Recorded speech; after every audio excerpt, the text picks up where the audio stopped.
Rebecca by Daphne du Maurier.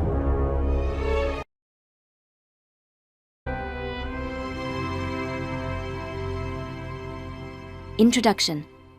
The Dream of Mandalay. Last night I dreamt I went to Mandalay again. I stood in front of the iron gates at the beginning of the drive. When I had first seen those gates, they had been open wide to welcome me. Now in my dream they were closed. Behind them the drive went on to Mandalay. In my dream I was able to pass through the closed gates. I walked up the long winding drive. The trees and flowers grew near to the drive and grass almost covered it. As I came to the last bend of the drive, I felt the old excitement. I was near to Mandalay again. At last I could see Mandalay. The old house was as beautiful as ever. It was moonlight in my dream. The pale light shone on the windows and grey stone walls of the old house, and in my dream I saw the sea. It was silent and smooth as glass. For a moment, the house seemed full of light. I thought that we were living there, happy and secure. The moonlight shone more clearly. Now I saw that Mandalay was an empty shell. Only the grey stone walls remained standing. No one would ever live there again. We would never live there happily, Maxim and I. We would never live there free of Rebecca, free from thoughts of the past. I woke up. Mandalay was far away. Hard, bright sunlight shone into our bare hotel room. The long, empty day lay in front of us. Nothing much would happen. Nothing ever did. But we had a quiet peace, Maxim and I, that we had never known before. We did not talk about Mandalay. I would never tell Maxim my dream. Mandalay was no longer ours. It had been destroyed long ago by evil and hate. We shall never go back to England. Even after nearly 20 years, the past is too near to us. We try to forget the fear and terror, but sometimes we remember. We are often bored in this dull little hotel, but people who are bored are not afraid. We read the English newspapers, but we never meet English people, thank God. This hot little Mediterranean island is our home now. We shall never again feel the softer warmth of the English sun. We shall never again stand in the happy valley and smell the scent of its flowers. Here the hard light of the sun shines on white walls. The trees are dusty. The sea is a clear blue. We have lost a lot, but I have at last grown up. I am very different from the shy, frightened girl who first went to Mandalay. The fear and the terror made me a woman. A dull woman, perhaps, but I am with my husband, and he is all I need. Sometimes I see a strange, lost look in Maxim's eyes. I know that his thoughts are far away. Then he sits quiet and still in his chair. After a time, he begins to talk. We talk about anything in order to forget the past. We have both known fear. We have both known pain and loneliness. That is all over now. Mandalay has been destroyed, but we are still alive, and we are both free.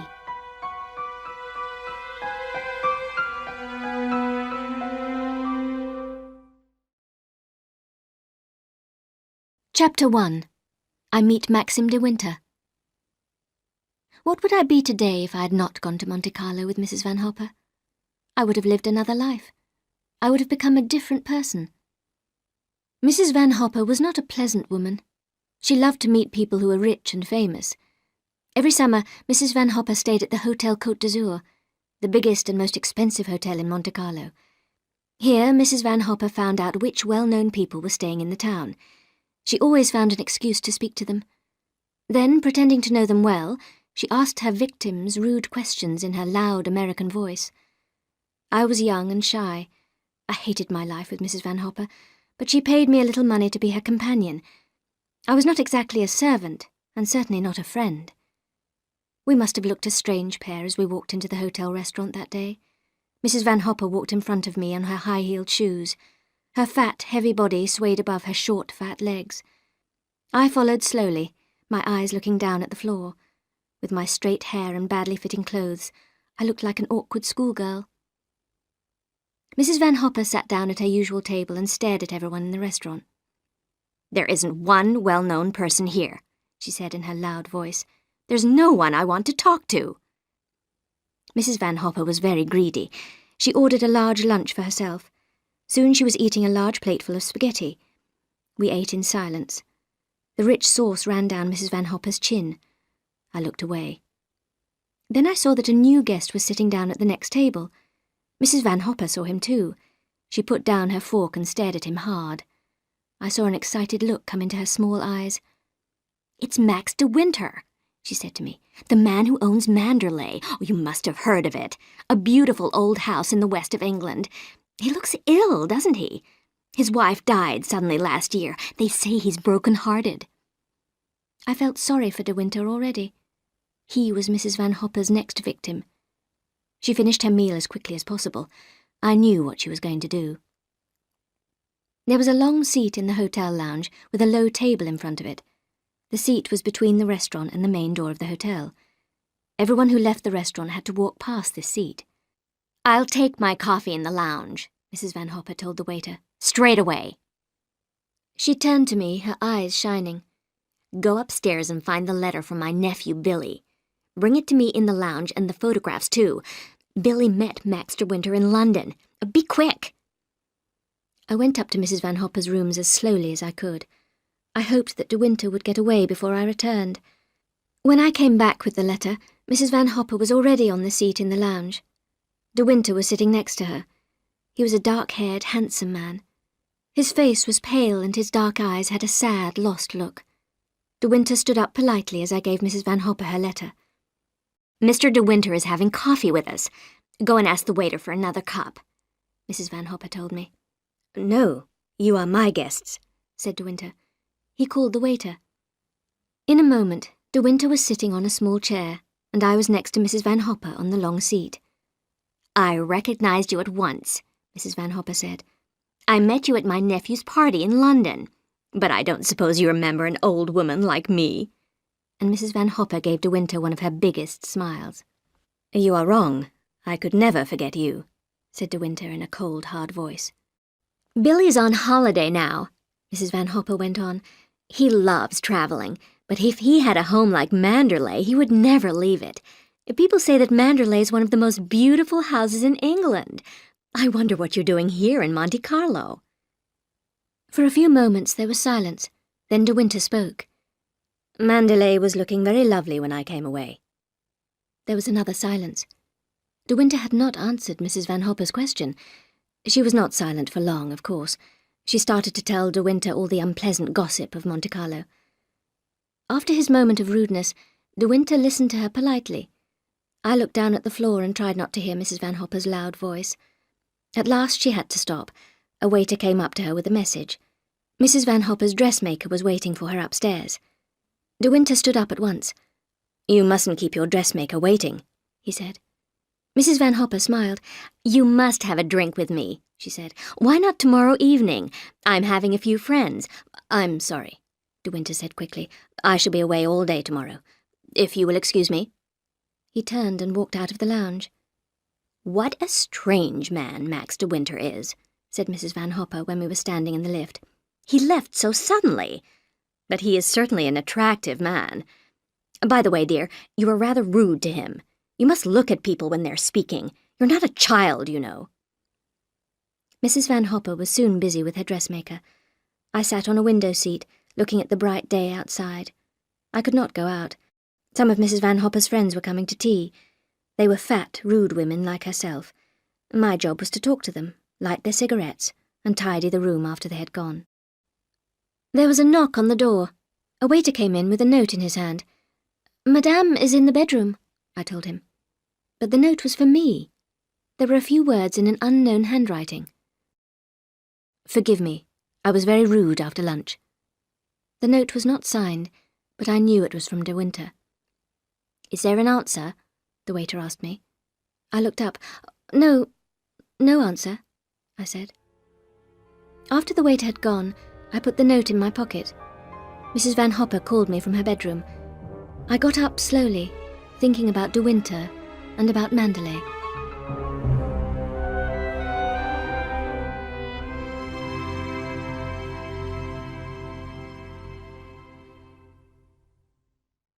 Chapter 2.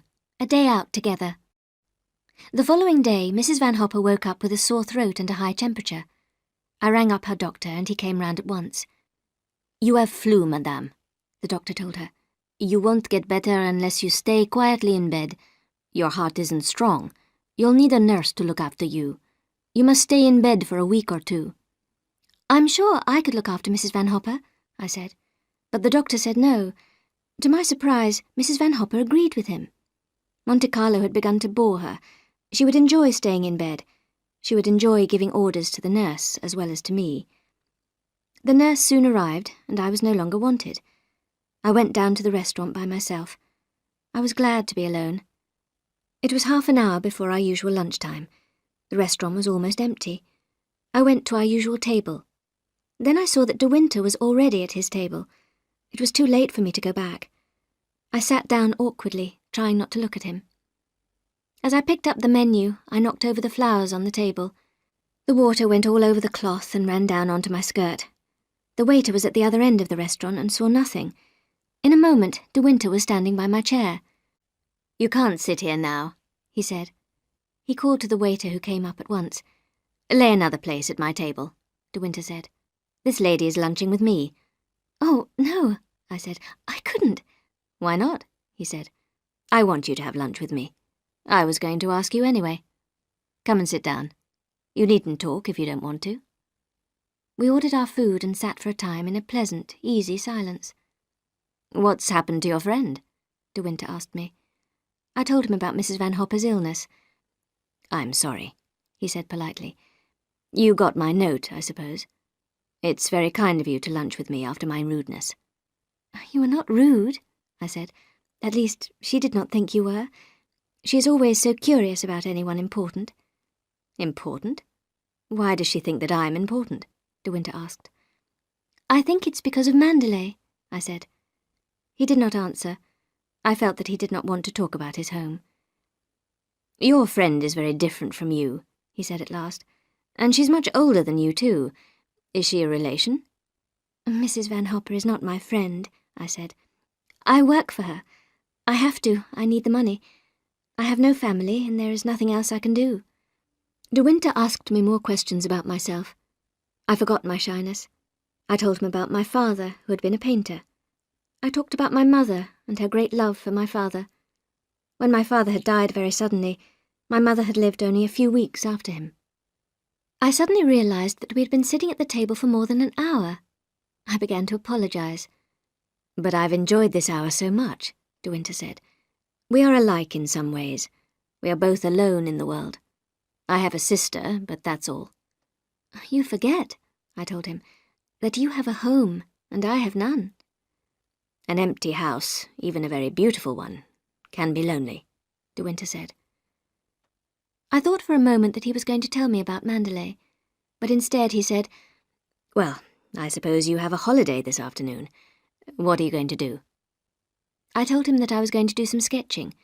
I wanted to draw some of the old houses in a nearby town. The bus left at 2:30. "I'll drive you there in my car," De Winter said. "Go upstairs and get your coat." I got my things very quietly. I did not want Mrs. Van Hopper to hear me. I ran down the stairs, holding my gloves in one hand. I felt excited and grown up. I did not feel shy with De Winter. He enjoyed my company. He had asked me to go out with him in his car. We soon reached the place where I wanted to sketch, but the wind was too strong. It blew the paper away. We got into the car again and drove on up the steep mountain road. Then suddenly the road came to an end. De Winter stopped the car at the very edge. Far below us lay the sea. I felt cold and a little afraid. "Do you know this place?" I said. "Have you been here before?" De Winter looked at me as though I were a stranger. He was lost in the past. There was a strange, far-away look on his face. He looked like a man walking in his sleep. "It's getting late. Shall we go home?" I said. Then he looked at me and smiled. "I'm sorry," he said. "I should not have brought you up here. Yes, I have been here before, many years ago." Those years seemed to stretch between us. For the first time, I wished that I had not come. De Winter turned the car carefully and we drove down the twisting road again. The sun was setting now and the air was cold and clear. Then at last, he began to talk about Mandalay. He did not talk about his life there, but about the house itself.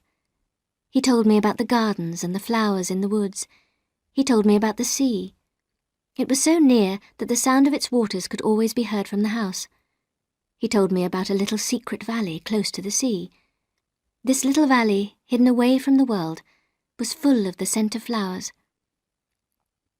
Then we were back in Monte Carlo. We drove slowly through the brightly lit streets towards the hotel. I took my gloves from the shelf of the car. There was a book there. I looked at it, trying to read the title. "You can take the book and look at it if you like," De Winter said. I was glad, and I held the book tightly in my hand. I wanted to have something of his now that our day was over. "Out you get," he said. "I must put the car away. I won't see you tonight. I shall be out. But thank you for today." I walked slowly up the hotel steps. I felt like a child going home after a party. I thought of the long hours to bedtime. I could not meet Mrs. Van Hopper and answer the endless questions. I went into the lounge and ordered tea. The waiter brought me tea that was nearly cold. The sandwiches were dry, but I ate them without thinking. In my mind, I was with Max de Winter at Mandalay. If he loved his home so much, why had he left it? I picked up the book he had given me. It was a book of poems. On the front page there was some writing, hard, clear writing in black ink. Max, from Rebecca, 17th of May. The name Rebecca stood out black and strong. The R was tall, much bigger than the other letters. I shut the book quickly. I remembered what Mrs. Van Hopper had told me about De Winter's wife. "It was dreadful," she had said. "Her death was in all the newspapers. They say he never talks about it, never says her name. Rebecca was drowned, you know, in the sea near Mandalay." I stood up slowly, the book in my hand. I walked unhappily to the lift and back to Mrs. Van Hopper.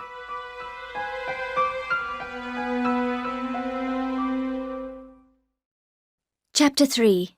In Love. I was 21, and De Winter was the first man I had ever loved. First love is not always happy. It can sometimes be like a terrible illness. Mrs. Van Hopper had been in bed for about 10 days. She was bored now and more bad-tempered than usual. She asked me what I had been doing. "You haven't got enough to do, and so you're doing nothing," she said unpleasantly. "You never have any drawings to show me. When I ask you to do some shopping, you always forget something. You're getting lazy without me to watch you." I did not reply. I could not tell Mrs. Van Hopper that every morning I drove with De Winter in his car. Every day I had lunch with him at his table. I have forgotten the places we went to, but I have not forgotten the excitement of those mornings. I remember how I ran down the stairs because the lift was too slow. He was always waiting in his car, reading the paper. When he saw me, he would smile and say, "Well, how is the companion this morning? Where would you like to go?" If we had driven round in circles, I would not have cared. I was happy to sit next to him, to be alone with him. But the time always went too quickly. There was a clock in the car. I could not help looking at it as we drove along. "If only we could keep our memories like scent in a bottle," I said one day, "and then we could open the bottle when we wanted to remember the moment again." "And what moment would you like to keep?" De Winter said with a smile. "I'm not sure," I began. Then I said quickly, "I'd like to keep this moment and never forget it." De Winter laughed. I suddenly felt very young and very silly. "I wish," I said angrily, "I wish I was a woman of about 36. I wish I was wearing a lot of makeup and had expensive clothes." "You would not be in this car now if you were like that," he said. "Why do you ask me to come out in your car day after day?" I said. "I'm young. I know nothing. I'm not an interesting person at all. You know all about me now. I've told you everything. But I know nothing about you, nothing, except that you live at Mandalay and that your wife is dead." I had said the words at last. Your wife. Your wife. He would never forgive me. I shall never drive with him again, I thought. He slowed down the car and we stopped by the side of the road. Then he turned to me and spoke. "A little while ago you said you wanted to keep your memories. For me, it is different. All my memories are unhappy. I want to forget them. Something happened a year ago that changed my whole life. I want to forget everything that happened to me before that time. That's why I came to Monte Carlo. If you had not been here, I would have left long ago. I ask you to drive with me because I like you.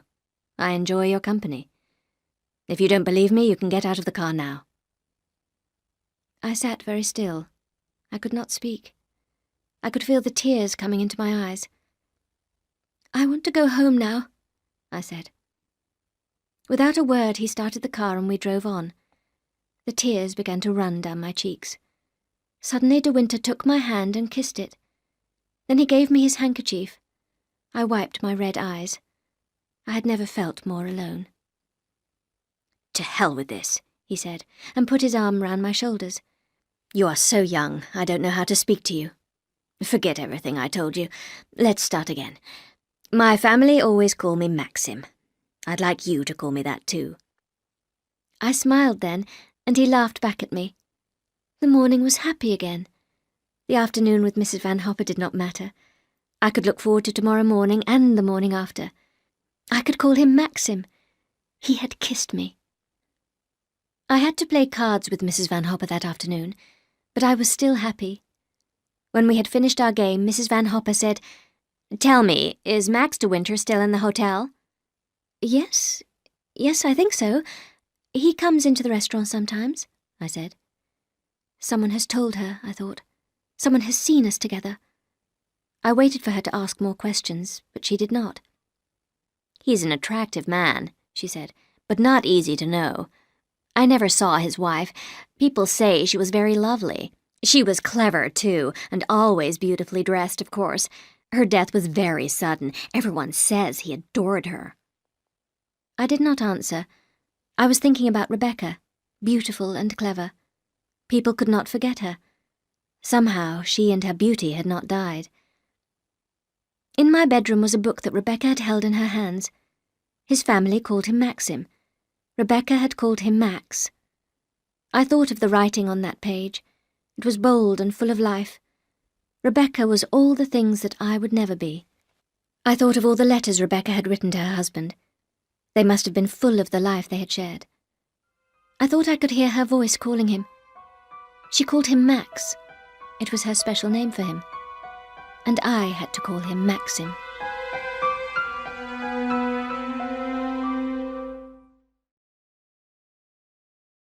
Chapter 4. I leave Monte Carlo. 2 days later, everything had changed. Mrs. Van Hopper and I were ready to leave Monte Carlo. All the trunks and bags were packed. All the drawers and cupboards were empty. Mrs. Van Hopper had read a letter from her daughter at breakfast. "Helen is sailing for New York on Saturday. Her child's ill. We're going too. I'm tired of living here. How would you like to see New York?" The thought of leaving Monte Carlo and Maxim de Winter was a terrible one. My unhappiness must have shown on my face. "What a strange child you are," Mrs. Van Hopper said. "I can't understand you. I thought you didn't like Monte Carlo." "I've got used to it," I said. "Well, you'll have to get used to New York, that's all. We're going on the same boat as Helen. You'll have to arrange everything at once. Go down to the hotel office now. You'll be too busy to feel unhappy." She laughed unpleasantly at my sad face. She walked over to the telephone. She wanted to tell everyone that she was leaving. I went into the bathroom and locked the door. I wanted to be alone for a few minutes. My happiness was at an end. By tomorrow evening I should be on the train. The train would carry me away from Maxim, mile by mile. He would be sitting in the restaurant, reading perhaps, and not thinking of me. Where would I say goodbye to him? In the lounge, with Mrs. Van Hopper standing near? I was going, and everything was over. We would say goodbye like two strangers. Mrs. Van Hopper knocked on the bathroom door. "What are you doing in there?" she said. "There's no time to dream this morning. There's too much to be done." I washed my face with cold water and came out of the bathroom at once. I spent the rest of the day packing and arranging the journey. In the evening, Mrs. Van Hopper's friends came to say goodbye. We had dinner upstairs, and Mrs. Van Hopper went to bed early. I had not seen Maxim all day. I went down to the lounge at 9:30. A waiter saw me. He knew who I was looking for, of course. "Mr. de Winter is out this evening," he told me. "He will not be back before midnight." I walked slowly back up the stairs. Tomorrow would be too late. I should not be able to speak to him at all. That night I cried. My pillow was wet with tears. In the morning my eyes were red and swollen. "You haven't got a cold, have you?" said Mrs. Van Hopper when she saw my face. "No," I said. "I don't think so." I tried not to look at her. "I hate waiting around when everything is packed," Mrs. Van Hopper said bad-temperedly. "We ought to have gone on the earlier train." She looked at her watch. "I think we could still catch it. Go down to the reception desk and ask. Hurry up!" So my last morning was to be taken away from me. I would not see Maxim. Suddenly, I made up my mind. Instead of going down to the reception desk, I ran up the stairs. I knew the number of his room. I knocked on the door. "Come in," Maxim shouted. I opened the door. He was having breakfast at a small table in his sitting room. I stood by the door, feeling silly and awkward. "What do you want?" he said. "Is something wrong?" "I've come to say goodbye," I said. "We're going this morning. In about an hour. I thought I would not see you again." Maxim stared at me. "Why didn't you tell me about this before?" he said. "Mrs. Van Hopper only decided to leave yesterday. Her daughter sails for New York on Saturday and we're going with her. I don't want to go. I'll hate New York." "Why go there, then?" "I have to. I work for her, you know that. I can't afford to leave her." "Sit down," he said. "Have some coffee." "I haven't time," I told him. "I should be downstairs now." "Never mind about that. I've got to talk to you." I sat down at the table. "So Mrs. Van Hopper wants to go home," said Maxim. "So do I. She goes to New York and I go to Mandalay. Which do you prefer? You can take your choice." "Please don't joke about it," I said. "I must say goodbye now." "I'm not joking," said Maxim. "Either you go to America with Mrs. Van Hopper, or you come home to Mandalay with me." "Do you want a secretary?" I asked, not understanding him. "No, I'm asking you to marry me, you little fool." I sat with my hands in my lap, watching him drink his coffee.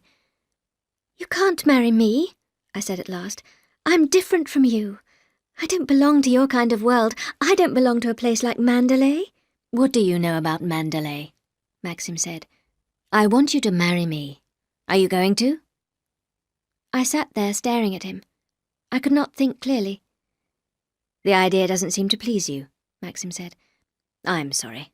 I thought you loved me." "I do love you," I said. "I do. I've been crying all night. I thought I would never see you again." When I said this, Maxim laughed and put his hand over mine. "One day I'll remind you of those words. It's a pity you have to grow up," he said. Was Maxim laughing at me? Was it all a joke? He saw the look on my face. "I haven't done this very well, have I?" Maxim said. "Men don't usually propose at breakfast, but I'll take you to Venice for our honeymoon. We'll travel round Italy for a time.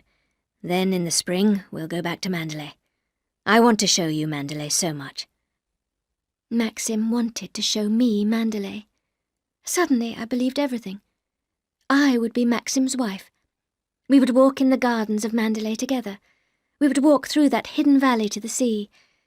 Mrs. De Winter. I would be Mrs. De Winter. "Am I going to tell Mrs. Van Hopper, or are you?" said Maxim with a smile. I had forgotten all about Mrs. Van Hopper. "You tell her," I said. "She'll be so angry." We got up from the table and walked out of the room together. Maxim took my hand.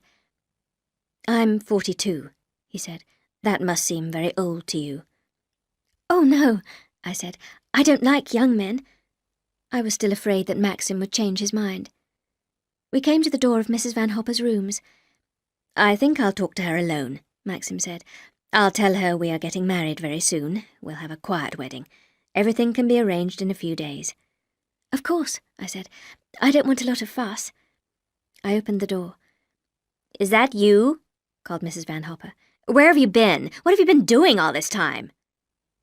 I did not know whether to laugh or cry. Maxim walked towards the sitting room. "I'm afraid it's all my fault," he said, and then he shut the door. I went into my bedroom and waited. I wondered what Maxim was saying to Mrs. Van Hopper. Was he saying, I love her. I want to marry her at once. Love. Maxim had not said anything to me about love. He had said we would get married, but he had not said that he loved me. He had loved Rebecca, of course. How could he love me after her? I would be a companion for him, someone to make him laugh, perhaps. The book of poems was beside me on the bed. I opened it. I read again. Max, from Rebecca. She was dead, but the writing still looked fresh and alive. I took some scissors and cut the page out of the book. I tore up the page. I lit a match and set fire to the pieces. The paper twisted, blackened, and turned to ashes. The letter R was the last to be burnt. Then the flame destroyed it. I washed my hands. I felt better. Much better now. As I stood there, the door opened and Maxim came in. "Everything is all right," he said. "She could not speak at first. She was too surprised. Go in and talk to her. I'm going downstairs to arrange about her train. I don't want her to come to the wedding." Maxim was smiling, but he said nothing about being happy. He said nothing about love. I walked slowly into Mrs. Van Hopper's bedroom. She was standing by the window, smoking a cigarette. She turned round and looked at me carefully. "Well," she said, "you are more clever than I thought. How did you do it?" I did not know what to say. Mrs. Van Hopper was smiling, but there was no kindness in her smile. "It was lucky for you that I was ill," she said. "You certainly made the most of your time. He tells me that he wants to marry you in a few days. Well, I can't stop you. He's much older than you know." "He's only 42, I said. "I know what I'm doing." Mrs. Van Hopper looked at me again with the same unpleasant smile. "I hope you do. You won't find it easy to look after Manderley. You haven't any experience and you're too shy. Max de Winter is very attractive, of course, but I think you're making a big mistake." I did not say anything. I was young and shy, I knew that. But I was going to be Mrs. de Winter. I was going to live at Manderley, and I was going to make Maxim happy. Mrs. Van Hopper put out her cigarette. She walked slowly towards me. "Of course," she said. "You know why he's marrying you, don't you? He's not in love with you. The truth is, he's lonely by himself at Manderley. He can't live in that empty house without Rebecca. He's marrying you because he can't go on living there alone."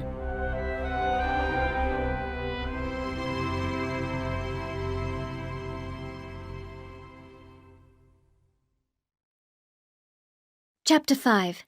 I come to Manderley. We came to Manderley early in May. It was the best time of year, before the heat of summer. When we left London, it was raining hard. I remember Maxim saying, "This is London rain. The sun will be shining for you when we come to Manderley." He was right. Long before we reached Manderley, there was blue sky over our heads. I was glad to see the sun. I welcomed it as a sign of happiness. "Feeling better?" said Maxim, looking at me. I smiled at him and took his hand. It was so easy for Maxim. He was going back to his own home. But for me, everything was new and strange. I was going to Manderley for the first time, and I was going there as the second wife of Maxim de Winter. "Only 2 more miles," said Maxim at last. "Can you see those trees on the hill in front of us? Manderley is in the valley beyond those trees." I tried to smile, but suddenly I felt lonely and afraid. I was like a child on her first day at school. Turning a corner, we came to a crossroads and the beginning of a high wall. "Here we are," Maxim said. "Manderley at last." I could hear the excitement in his voice. The road turned again. On the left were 2 high iron gates, and beside them a small lodge. The gates were wide open for us. People were looking out of the windows of the lodge. They were looking at me. I sat back in my seat. I wanted to hide from their curious eyes. "You mustn't mind if people stare at you," Maxim said. "They are all very interested in you. Don't worry. Be yourself, and everyone at Manderley will love you. Mrs. Danvers looks after the house. She's been housekeeper here for years. Leave everything to her. She may be rather strange at first, but don't worry about that. She will soon get used to you." We were going along the drive now that led up to the house. The drive turned and twisted like a snake. The tall trees met over our heads. Only a little sunlight came through their thick branches. Everything was very quiet. On and on we went. Then suddenly the trees came to an end. The sun shone again. Beautiful high bushes covered with bright red flowers stood on either side of us. We were not far from the house now. The drive widened. We turned the last corner, and there was Mandalay. The old house was perfect. It was built in a small hollow, and its grey stones glowed in the sunlight. Smooth green lawns surrounded the house. Beyond the lawns were gardens, and beyond the gardens, the sea. Maxim drove up to the wide stone steps and stopped the car in front of them.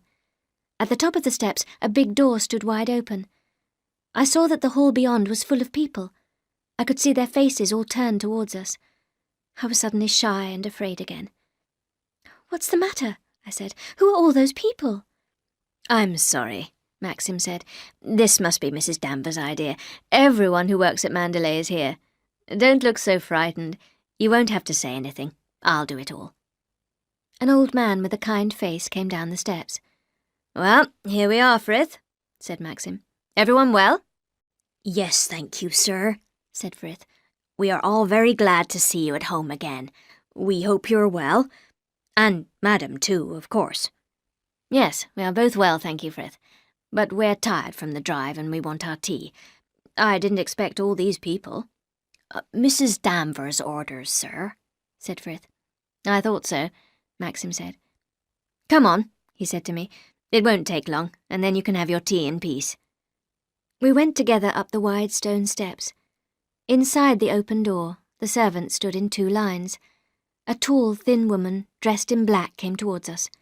Her pale, thin face was hard. There was no welcome in her dark eyes.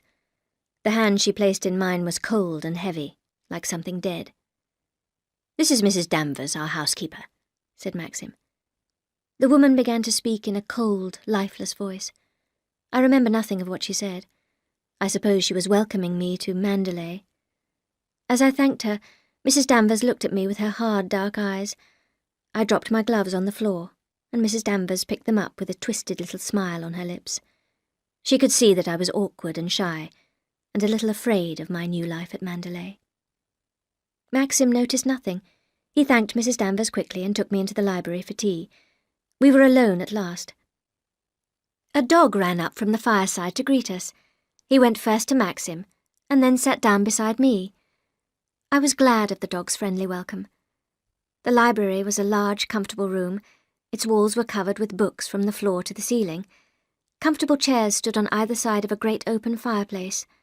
From its long windows I could see the lawns, and beyond the lawns the sea. There was a quiet peace in the room. It was a place for rest, for reading, and for quiet thinking. Tea was brought to us by Frith and a younger servant. There was a special table and a snow-white cloth to cover it. The teapot and kettle were of silver, and the china was very fine. There were sandwiches, bread and butter, and several kinds of cake.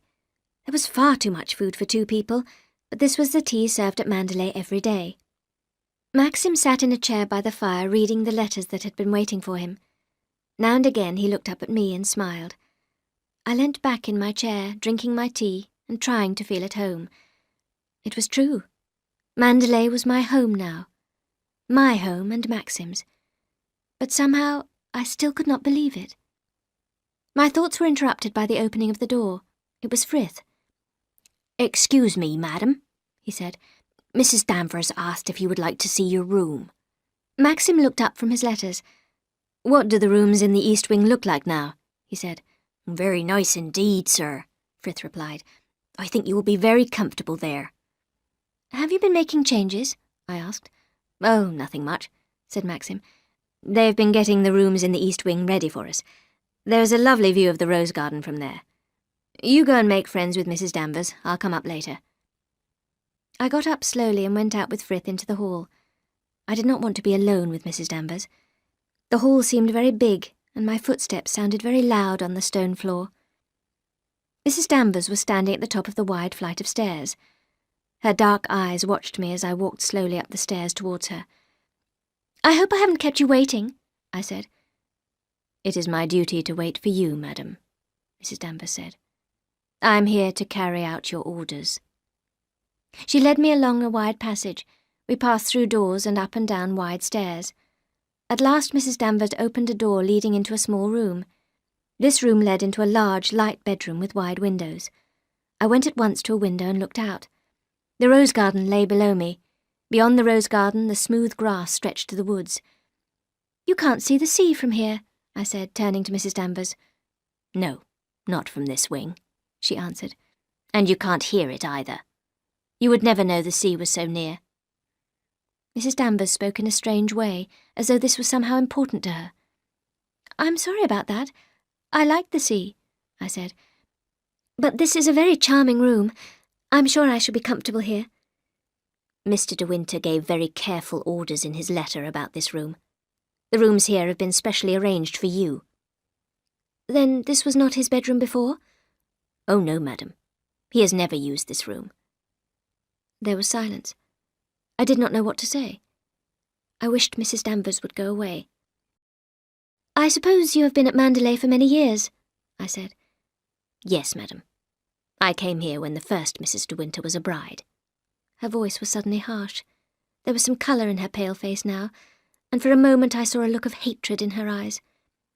"Mrs. Danvers," I heard myself saying, "I hope we shall be friends. This sort of life is new to me. I do want to make Mr. De Winter happy. I know I can leave the housekeeping to you. I shan't want to make any changes." "Very well," she said. "I hope you will be satisfied. I have been looking after the house for the past year. When the late Mrs. De Winter was alive, there were lots of parties and visitors, of course. She liked to look after everything herself." "I would rather leave it to you, Mrs. Danvers," I said, "and I'm sure we'll be very comfortable in these rooms." "Mr. De Winter said you would rather be on this side of the house. They used the rooms in the west wing when Mrs. De Winter was alive. The windows there look down to the sea." There was a sound outside the door and Mrs. Danvers stopped talking. Maxim came into the room. "Well, what do you think?" Maxim said to me. "I hope you like the rooms. I think you've done very well, Mrs. Danvers." "Thank you, sir," she said. Then she turned and went quietly out of the room. Maxim walked to the window. "I love the rose garden," he said. "There's something very quiet and peaceful about this room. How did you get on with Mrs. Danvers? She's a strange woman in many ways. I think that some of the young servants are afraid of her." "I expect we'll get on well when she knows me better," I said. "She may not like me at first, of course." "Not like you? Why shouldn't she like you?" said Maxim, and he came across the room and kissed me gently. "Let's forget about Mrs. Danvers," he said. "Come along, and I'll show you Mandalay." I felt happier as I walked through the house with Maxim. We looked at the pictures in the long gallery, and at most of the rooms downstairs. Maxim put his arm round my shoulder. I began to feel that Mandalay really was my home. After dinner we sat in the library. The curtains were drawn and more logs put on the fire. It was new for us to sit together quietly like this. In Italy we had walked about in the evenings or gone for a drive. Maxim sat in the chair to the left of the fireplace. He picked up the paper. He put a cushion behind his head and lit a cigarette. This is what he always did, I thought. This is what he did before he knew me. It is what he has done every evening for years. Maxim did not look at me. He went on reading his paper. He was comfortable, the master of his house. I poured myself another cup of coffee. I bent down to the dog and stroked its soft ears. Suddenly I shivered, as though a door had opened behind me. Someone else had sat in my chair. Someone else had poured coffee and stroked the dog. I was sitting in Rebecca's chair. I was leaning against Rebecca's cushion. The dog Jasper came to me because in the past he had come to Rebecca.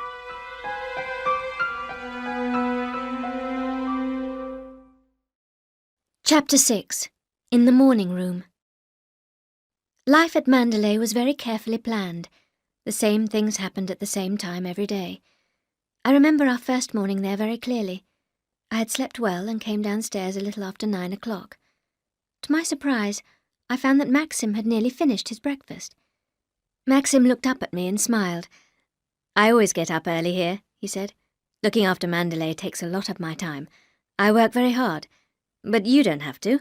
Help yourself to anything you want." I remember the size of that breakfast. It was the normal Mandalay breakfast, but far too much for 2 people. As I took an egg and some coffee, I wondered what happened to the food that was left. Would it be eaten or thrown away? I would never know, of course. I would certainly be too afraid to ask. My sister Beatrice is coming over to lunch with her husband, Maxim told me. She invited herself, of course. I suppose she wants to have a look at you. They're coming today? I said, feeling less happy than before. Yes, but she won't stay long. I think you'll like Beatrice. She believes in telling the truth. If she doesn't like you, she'll tell you so. Maxim stood up and lit a cigarette. I have so many things to do this morning. Why don't you go into the garden? You don't mind being alone, do you? Of course not, I said. I should be perfectly happy. But I did not feel very happy as Maxim walked out of the room. I had thought we would spend our first morning at Mandalay together. I had thought that perhaps we would walk down to the sea or sit under the great tree on the lawn. I finished my breakfast alone. I left the dining room and went into the library. The room was cold. The fire was laid but not lit. I looked round for a box of matches, but I could not find one. I went across the hall and into the dining room once more. Yes, there was a box of matches on the table. I picked it up. At that moment, Frith came into the room. "Oh, Frith," I said awkwardly, "I could not find any matches. I thought I would light the fire in the library. It's rather cold in there." "The fire in the library is not usually lit until the afternoon, madam," he said. "Mrs. De Winter always used the morning room before lunch. There's a good fire in there. Of course, I can give orders for the fire in the library to be lit." "Oh, no," I said. "I'll go into the morning room. Thank you, Frith." "Mrs. De Winter always wrote her letters in the morning room after breakfast. The house telephone is there too if you want to talk to Mrs. Danvers." "Thank you, Frith," I said. I went into the hall again. I did not know which way to go. I could not tell Frith that I had never seen the morning room. Maxim had not shown it to me the night before. "You go through the drawing room to the morning room, madam," Frith said, watching me. "Then turn to your left." "Thank you, Frith," I said. I felt very stupid. I found my way into the little morning room. I was glad to see the dog Jasper there, sitting in front of the fire. The morning room was quite small, and very different from the library. It was a woman's room, graceful and charming. Someone had chosen everything in this room with the greatest care. Each chair, each rug, each small ornament had been put there to make the room perfect. Flowers filled the room, glowing blood-red flowers. They were the same flowers we had seen in the drive. A beautiful old writing desk stood near the window. I went over and opened the desk carefully. Every drawer was labelled, and everything was in order. Inside one of the drawers was a flat leather book, Guests at Mandalay. I opened the book. The writing inside the book and the writing on the labels was the same. I had seen that tall, sloping writing before. It was Rebecca's writing. This was Rebecca's desk. I sat down and opened the guest book. Every page was covered with the same writing. I felt that Rebecca would come back into the room at any moment. The mistress of the house would come in and find me, a stranger, sitting at her desk. Suddenly the telephone on the desk began to ring. My heart jumped. I picked up the phone. "Who is it?" I said. "Who do you want?" "Mrs. De Winter," said a hard, deep voice. "Mrs. De Winter." My hand was shaking. "I'm afraid you've made a mistake," I said. "Mrs. De Winter has been dead for over a year." I suddenly realised what I had said. "It's Mrs. Danvers, madam," said the voice. "I'm speaking to you on the house telephone." "I'm so sorry, Mrs. Danvers," I said. "I didn't know what I was saying. I did not expect the telephone to ring." "I wondered if you had seen the menus for the day. You will find the list on the desk beside you." I found the piece of paper and looked at it quickly. "Yes, Mrs. Danvers. Yes, very nice indeed." "I'm very sorry to have disturbed you, madam." "You didn't disturb me at all. Thank you, Mrs. Danvers," I said. I put down the phone and looked at the desk. I felt very stupid. Rebecca would not have answered like that. I thought of Rebecca sitting at that desk. Here she had chosen her guests and written letters to her friends. Who could I write to? I knew nobody. Then I thought of Mrs. Van Hopper, far away in New York. I took a piece of paper and a pen. "Dear Mrs. Van Hopper," I began. As I wrote, I noticed my own handwriting for the first time. How weak and childish it was. It was like the writing of a schoolgirl.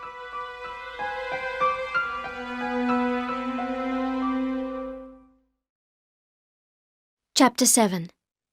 You are so very different. When I heard the sound of a car in the drive, I stood up in sudden fear. Beatrice and her husband had arrived. They were earlier than I expected, and Maxim had not come back. I could not meet them by myself. I ran quickly out of the morning room. I took a door to the left. I was in a stone corridor. A servant stared at me in surprise. I hurried up some stairs, hoping that I could find my way to my bedroom in the east wing. I could stay there until Maxim came back. Somehow I lost my way, but I went on and came to a wide staircase. I went up it. All was quiet and dark. I was in a corridor with doors on either side. I walked on, and at last I came to a long window. I looked out. Below me I could see green lawns and the sea. The sea was bright green with white-topped waves. It was closer than I thought, much closer. I knew then that I had walked right round the house. I was standing in the corridor of the west wing. Yes, Mrs. Danvers was right. You could hear the sea from here. I was glad that my rooms were in the east wing. I loved the quiet beauty of the rose garden. The sea was too near here. As I turned to go back to the stairs, I heard a door open behind me. Mrs. Danvers stood there. We stared at one another for a moment without speaking. "I lost my way," I said. "I was trying to find my room." "This is the west wing," she said. "Did you go into any of the rooms? If you wish to see them, please tell me. I could show them to you now." I shook my head. No, thank you," I said. "I must go downstairs." As I began to walk towards the stairs, Mrs. Danvers followed me. "If you want to see the rooms in the west wing, I can show them to you at any time." "It's very kind of you, Mrs. Danvers," I said. "I will let you know." Mrs. Danvers walked beside me. "Major and Mrs. Lacey have been here some time," she said. "Didn't you hear their car? Frith took them to the morning room. I think you know your way now, don't you?" "Yes, Mrs. Danvers," I said. I knew then that she had been watching me, laughing at my fear. As I went into the drawing room, I looked back. Mrs. Danvers was still watching me from the top of the stairs. I could hear the sound of voices from the morning room. I stood for a moment, and then walked in. "Here she is at last," Maxim said. "Where have you been hiding? Here's Beatrice, and this is Giles, and this is Frank Crawley, our agent." Beatrice was tall, broad-shouldered, and very much like Maxim. She shook hands with me and said to Maxim, "She's quite different from what I expected. Not like your description at all." Everyone laughed, but they seemed friendly. Giles was a big, heavy man. His eyes smiled at me from behind his thick glasses. Frank Crawley was a thin man with a pleasant, worried face. Maxim had told me how hard Frank Crawley worked for Mandalay. The men began to talk together, and I had to answer Beatrice's questions. "What do you think of Mandalay?" she asked me. "I haven't seen much of it yet," I said. "The house is beautiful, of course. I haven't seen the gardens, but I'm sure I shall never get tired of them. I love walking. I can swim, too, when the weather is warmer." "My dear, the water is always far too cold here," said Beatrice. "I don't mind that. I love swimming. Is it safe to swim in the bays?" Everyone stopped talking. I realised what I had said. Rebecca had been drowned in the bay.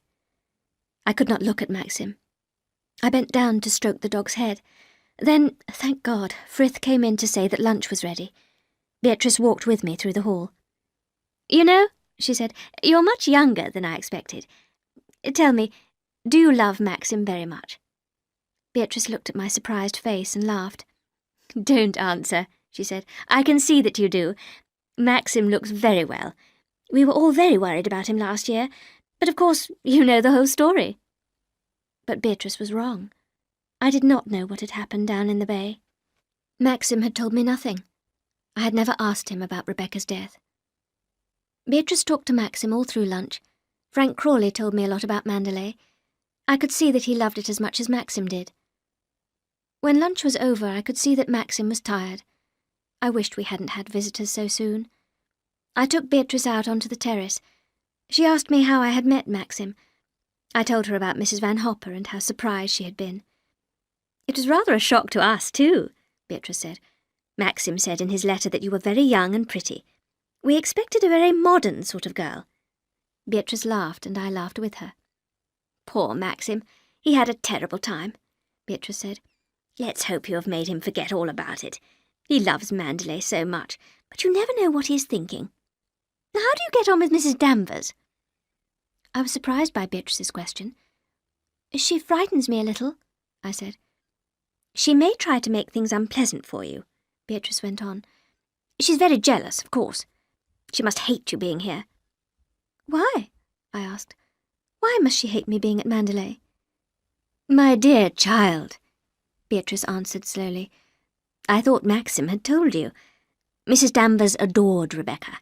She still does. At that moment the men came out of the house. A servant brought rugs and chairs, and we all sat under the great tree on the lawn. I hoped everyone would go soon. I wanted to be alone with Maxim. I was sitting on a rug, leaning against Maxim's chair. I listened to the others talking. The afternoon was sleepy and peaceful. Everything was quiet and still. Even the sea seemed far away. This is what I wanted, I thought. This is how I thought life at Mandalay would be. This moment was safe. It could not be touched.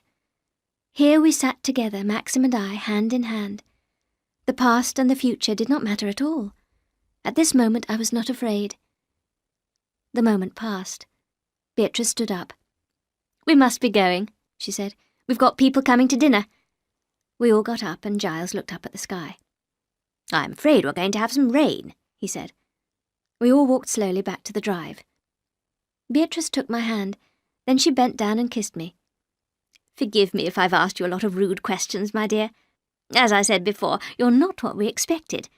You're so very different from Rebecca. As we reached the car, the sun went behind a cloud, and a little rain began to fall. Maxim and I watched the car drive away. We turned and walked back into the house.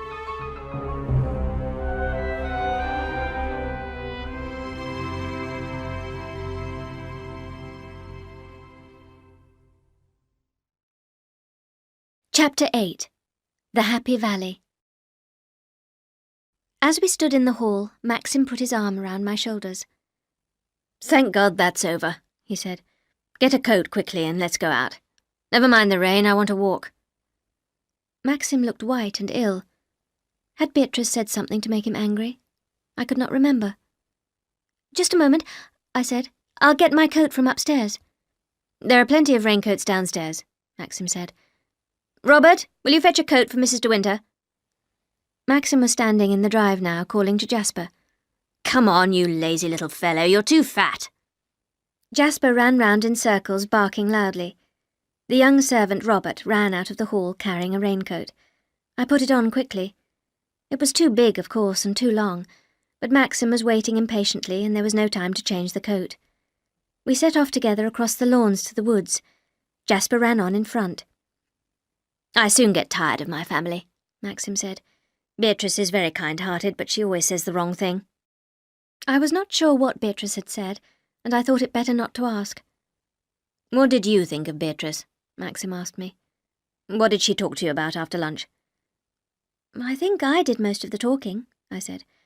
I was telling her about how we met. She said I was quite different from what she expected. What on earth did she expect? Someone much smarter, I think.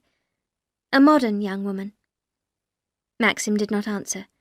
He bent down and threw a stick for Jasper to run after. We climbed the grass bank above the lawns and walked down into the woods. The trees grew very close together over our heads and it was very dark. We walked on last year's leaves. The green shoots of flowers were beginning to show through. Jasper was silent now, with his nose to the ground. We came to a clearing in the woods. There were two paths, going in opposite directions. Jasper ran on ahead and took the right-hand path without waiting for us. Not that way, called Maxim. Come on, old boy. The dog looked back at us. He stood there wagging his tail.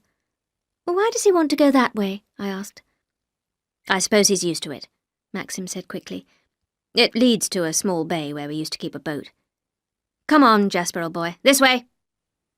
We turned onto the left-hand path, not saying anything. I looked over my shoulder and saw that Jasper was following us. This path brings us to the valley I told you about, Maxim told me. You can smell the flowers already. Never mind the rain, it will bring out the scent. Maxim seemed all right again now, happy and cheerful. He began talking about Frank Crawley. He told me what a good agent he was and how he loved Mandalay. I held Maxim's arm and looked up into his face. Talking about Mandalay always made Maxim happy again. We had reached the top of a small hill. The path ran down into a little valley by the side of a stream. There, said Maxim. Look at that. There were no dark trees in this valley, no thick bushes. On either side of the narrow path stood high, graceful bushes covered with flowers. The flowers were pink, white, and gold. They were things of beauty and grace. The soft summer rain fell and the air was full of a sweet scent. There was no sound except for the noise of a little stream and the quiet rain on the leaves. When Maxim spoke, his voice was gentle and low. We call it the Happy Valley, he said. We stood still, not speaking. I looked down at the clear white flowers. Maxim picked up a fallen flower and gave it to me. As I rubbed it between my hands, the scent was sweet and strong.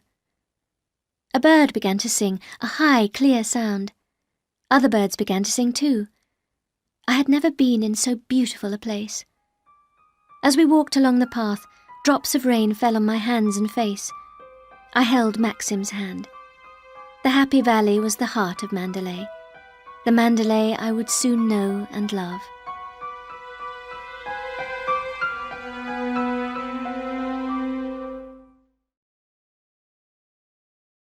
Chapter 9. The Cottage in the Bay. We came to the end of the path. The bushes made an arch over our heads so that we had to bend down. I stood straight again, brushing the rain from my head. I saw that the valley was behind us. We were standing in a little narrow bay. There, almost at our feet, was the sea. Maxim looked down at me, smiling at the surprise on my face. It is a surprise, isn't it? He said. No one ever expects it. Maxim picked up a stone and threw it across the beach for Jasper. Fetch it, good boy, he said. Jasper ran after the stone, barking with excitement. We both went down to the water's edge and threw more stones. The tide was coming up into the bay and the water was beginning to cover the stones. Maxim turned to me, laughing and wiping the hair out of his eyes. I rolled up the long sleeves of the raincoat. It was a happy moment. Then we saw that Jasper had gone. We called and whistled, but he did not come. Has he gone back to the Happy Valley? I asked. He was by that rock a minute ago, said Maxim. We walked up the beach towards the valley again. Jasper! Jasper! Called Maxim. In the distance, beyond a line of rocks to the right of the beach, I heard a sharp bark. Do you hear that? He's gone over this way. I began to climb up the wet rocks. Come back, Maxim said sharply. We don't want to go that way. I must get him, I said. He may be hurt. He's all right, said Maxim. Leave him. He knows the way home. I began climbing over the rocks towards Jasper. I thought Maxim was being very unkind. I got to the top of the largest rock and looked beyond it. There was another bay. A small stone wall across the bay made it into a small harbour. In the bay was a green and white buoy, but no boat. The woods came right down to the shore. At the edge of the woods was a low stone building, a cottage or a boathouse. There was a man standing on the shore dressed like a fisherman. Jasper was barking at him and running round and round. The man took no notice of the dog. Jasper! I shouted. Jasper, come here! The dog looked up, but he did not come to me. I looked back, but I could not see Maxim. I climbed down into the bay, and the man looked at me for the first time. There was something strange about him. He had small, stupid-looking eyes. His face was fat and round, and he had thick red lips. Bad weather, isn't it? The man said with a stupid smile. It's not very nice weather, I said. Come on, Jasper. We must go home now. But Jasper ran away, barking. Have you got any string? I asked the man. I want something to tie the dog. He won't follow me. I know that dog, It's not yours. It comes from the house. He's Mr. De Winter's dog, I said kindly. I must take him back. The man said nothing, but stared at me in the same stupid way. I walked up the shore to the cottage. Perhaps there was some string there. The grass round the little house had grown very long. The windows had pieces of wood over them. I pushed at the door. To my surprise, it opened, and I went inside. The room was furnished, and there were books on the shelves, but everything was covered with thick dust. The air was damp and still. Another door at the end of the room led into a small boathouse. I saw some string on a shelf and an old knife. I cut a piece of string for Jasper and went out of the cottage. There was something frightening about that small dark room. I was glad to be outside again. The man was still watching me, staring like a child. Jasper was quiet now, and let me tie the string. I saw you go in there, the man said. She doesn't go in there now. She's gone in the sea. She won't come back, will she? No, I said. She won't come back. I didn't say anything, did I? The man's eyes were full of fear. He turned away and walked back towards the sea. Maxim was waiting for me beside the rocks. He looked angry. I'm sorry, I said. I had to get some string for Jasper. Who is that man? That's Ben. He's a bit mad, but he won't hurt you. Where did you get that string? I found it in the cottage. The door was open. There's dust everywhere. The place ought to be cleaned. The door should be locked, Maxim said. He was walking very fast now. He went up past the cottage and onto the path through the woods. It was very different here from the Happy Valley. The path was steep and the trees were thick and dark. It was cold now, and my legs ached. Jasper was tired too and walked very slowly. Come on, Jasper, for God's sake, said Maxim angrily. Pull at that string, can't you? He said to me. It's your fault, I said. You walk so fast. If you had listened to me, we would be home by now. There was no need for you to go after Jasper. I thought you would come with me, I answered. Why should I run after the damned dog? Maxim said, not looking at me. That's an excuse. You didn't want to go over the rocks, I answered. All right, I didn't. I didn't want to go to the other bay. I never go near the place or that damned cottage. If you had my memories, you would not go there either. You wouldn't talk about it or even think about it. Maxim's face was white. His eyes had a dark, lost look. I took his hand and held it tight. Please, Maxim, please, I said. I don't want you to look like that. I'm sorry, darling. Please don't let us quarrel. We should have stayed in Italy, Maxim said. I was a fool to bring you back to Mandalay. I had to run to keep up with him now. At last we came to the top of the path and out onto the lawn. Maxim's face was hard. He walked straight into the house and spoke to Frith. We want tea at once, said Maxim. Then he went quickly into the library and shut the door. I tried to keep back my tears. Frith must not see them. I turned away as he helped me off with the raincoat. He picked up a handkerchief. Is this yours, madam? He said. I put the handkerchief in my pocket and walked slowly across the hall to the library. Maxim was sitting in his usual chair with Jasper at his feet. I walked across the room and knelt down by Maxim's chair. Don't be angry with me any more, I said. Maxim looked down at me. I'm not angry with you, he said. But I've made you unhappy, I replied. I want you to be happy so much. I love you. Do you? He said. His eyes were full of pain and fear. What is it, darling? I said. Why do you look like that?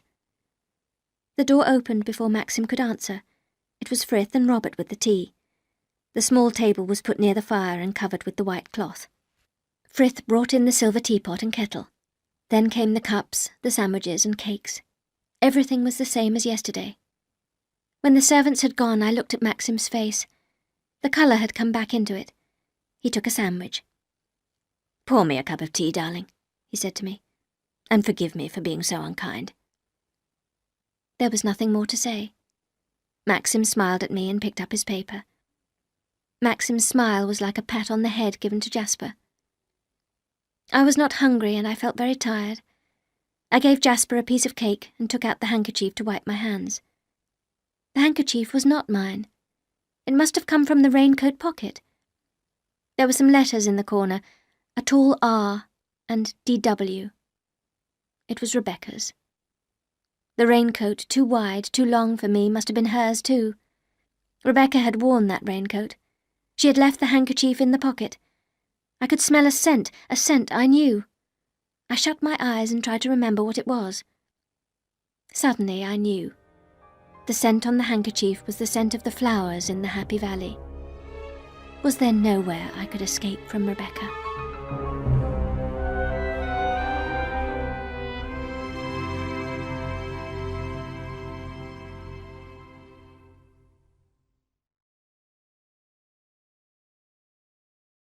Chapter 10.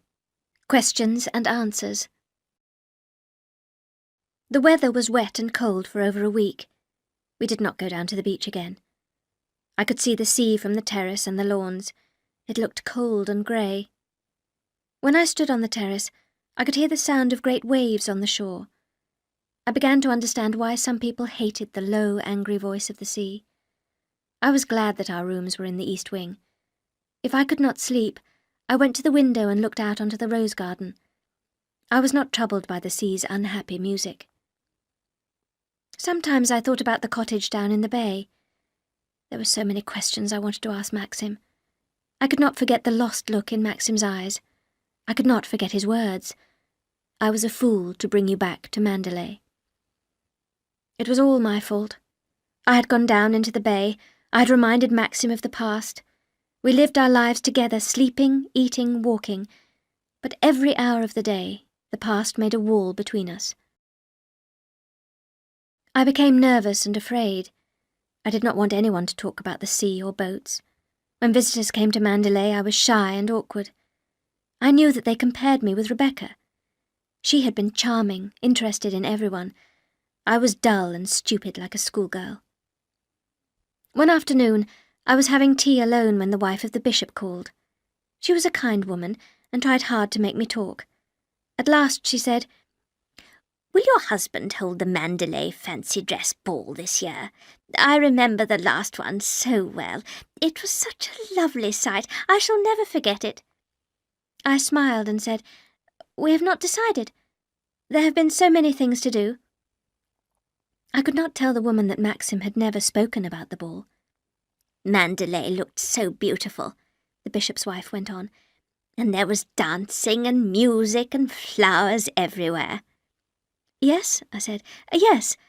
I must ask Maxim about it." "We came to a garden party too one summer," the bishop's wife went on.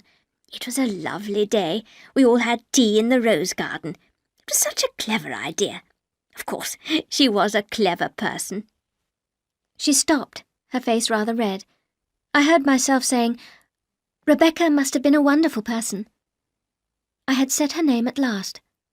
Rebecca. I had said it aloud. "You never met her then?" the woman asked. "Oh, yes, she was a lovely person, so full of life. Everyone loved her." "She was so good at everything too," I said. "Clever, beautiful, and fond of sport." "Rebecca was certainly beautiful," my visitor went on. "I remember her on the night of the ball. She had a cloud of dark hair. Her skin was very white, and she had such a lovely dress." "She looked after everything in the house too," I said. "I'm afraid I leave it all to the housekeeper." "Oh, well, you are very young, aren't you? We can't all do everything.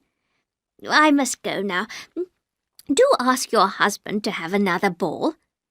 "Yes, of course I will."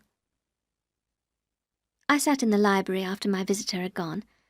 I thought about Mandalay, full of people in beautiful costumes, dancing in the hall. I thought of Rebecca, lively and beautiful, arranging everything.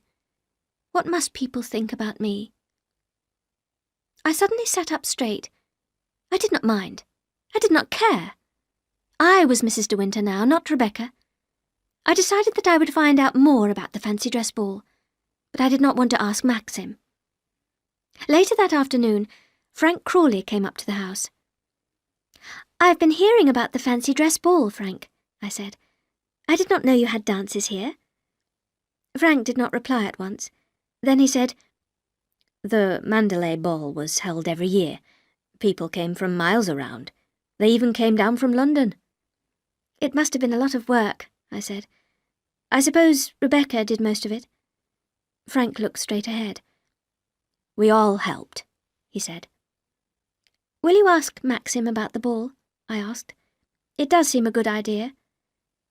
Frank did not answer me. I went into that cottage in the bay a few days ago, I said. It's very dirty. Why doesn't someone do something about it? Maxim would tell me if he wanted anything done, Frank replied. Are they Rebecca's things? I asked. Yes, Frank said. Did Rebecca use the cottage a lot? Yes, she did. She slept in the cottage sometimes. She had moonlight picnics on the shore. I noticed that Frank always called Rebecca she. He never used her name. Why is there a boy in the bay? I asked. There's no boat there. What happened to it? Was it the boat Rebecca was sailing when she died? Yes, said Frank quietly. It turned over and sank. She was washed overboard and drowned. The sea is sometimes very rough in the bay. Couldn't anyone have helped her? I asked. Nobody saw the accident. Nobody knew she was sailing. She often went out alone like that. When did they find her? I felt I must know everything now. I had been thinking about that terrible night for so long. They found her 2 months later. The sea had carried her 40 miles up the coast. Maxim had to identify the body. Suddenly I was ashamed of all my questions. Frank, I said, I'm sorry I asked you all those questions. But everything is so strange to me at Mandalay. And when I meet anyone new, I know what they're thinking. How different she is from Rebecca.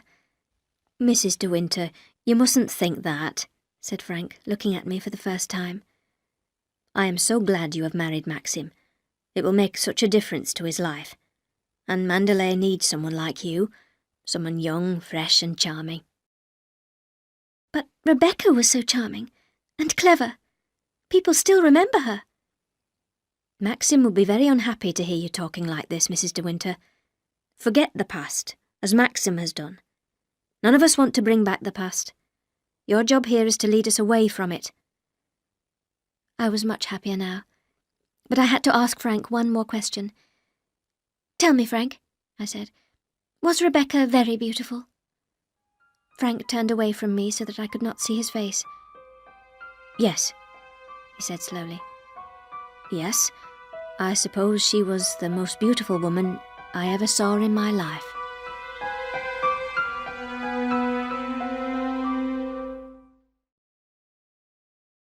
Chapter 11. The China Cupid. I did not see very much of Mrs. Danvers. She sent the menus to the morning room every day. She rang me every morning on the house telephone. She had also found a maid for me called Clarice. Clarice was new to Mandalay, and this was her first job. Her family lived near Mandalay, but she had never known Rebecca. To Clarice, I was an important person, because I was Mrs. De Winter. Mrs. Danvers was certainly an excellent housekeeper, and I began to lose my fear of her. Sometimes I felt sorry for Mrs. Danvers. It must hurt her to call me Mrs. De Winter when, all the time, she was thinking about Rebecca. Frank had told me to forget the past. I wanted to, but Frank did not sit in the morning room every day as I did. He did not sit at Rebecca's desk and touch the things she had touched. Dear God, I did not want to think about Rebecca. I wanted to be happy. I wanted Maxim to be happy too, but Rebecca was always in my thoughts and dreams. Beatrice, Maxim's sister, had promised to give me a wedding present. She did not forget. One day Robert brought a large parcel into the morning room where I was sitting alone. I cut the string excitedly and tore off the dark brown paper. Beatrice had sent me 4 big books about painting. She knew that I enjoyed sketching, and she had really tried to please me. I was glad to have something at Mandalay that belonged to me. I looked round the room for somewhere to put the books. I stood them in a row on top of the desk and looked at them. But the books were far too heavy. First one fell, and then the others followed. A little china ornament, which always stood on the desk, was knocked onto the floor. The ornament broke into many pieces. It was a beautiful little Cupid, and one of the loveliest things in the house. I was suddenly very frightened. I found an envelope in the drawer, and carefully put the pieces of china into it. Then, like a child, I hid the envelope in the desk. I decided to put my new books in the library, and I said nothing about the Cupid. The following day after lunch, Frith brought our coffee to the library as usual. Instead of leaving, he stood by Maxim's chair. "Could I speak to you, sir?" he said. Maxim looked up from his paper. "Yes, Frith, what is it?" "It's about Robert, sir. He's very upset. Mrs. Danvers has accused him of taking a valuable ornament from the morning room. Mrs. Danvers noticed it was missing late this morning. She says that Robert must have taken it or broken it. Robert says he knows nothing about it." "Perhaps it was one of the maids," said Maxim. I knew he hated any kind of trouble with the servants. "No, sir. No one except Robert has been in the room, apart from Madam, of course. Mrs. Danvers doesn't let the maids clean the morning room." "Well, Mrs. Danvers had better come and see me." "What ornament was it?" "The china Cupid, sir. It stands on the desk." "Oh dear," said Maxim. "That's very valuable. It must be found. I'll see Mrs. Danvers at once." "Very good, sir," said Frith, and quietly left the room. "Darling," I said to Maxim when we were alone, "I meant to tell you before, but I forgot. I broke the Cupid yesterday." "You broke it? Why didn't you say so when Frith was here? You'll have to explain to Mrs. Danvers now." "Oh, no. Please, Maxim, you tell her. Let me go upstairs." "Don't be silly," said Maxim angrily. "Anyone would think you were afraid of Mrs. Danvers." "I am afraid of her. At least, not afraid, but—" The door opened without a sound, and Mrs. Danvers came into the room. I looked nervously at Maxim. His face was half amused, half angry. "It's all a mistake, Mrs. Danvers," Maxim told her.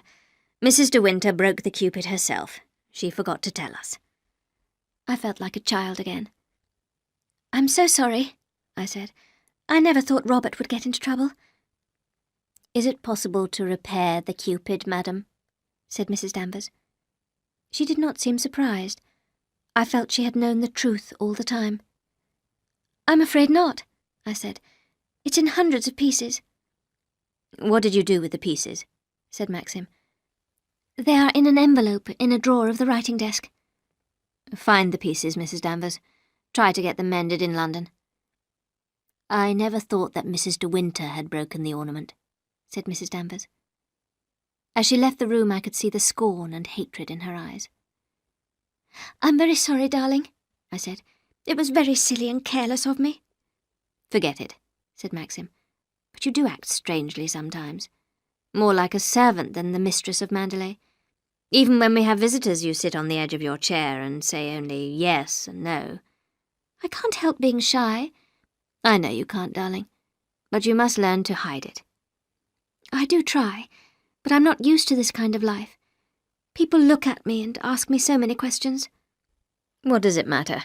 They are interested in us, that's all." "They can't find me very interesting," I said. "I suppose that's why you married me. You knew I was dull and quiet.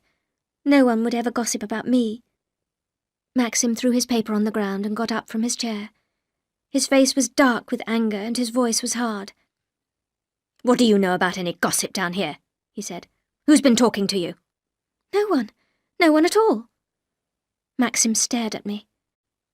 "Perhaps I did a very selfish thing when I married you," he said slowly.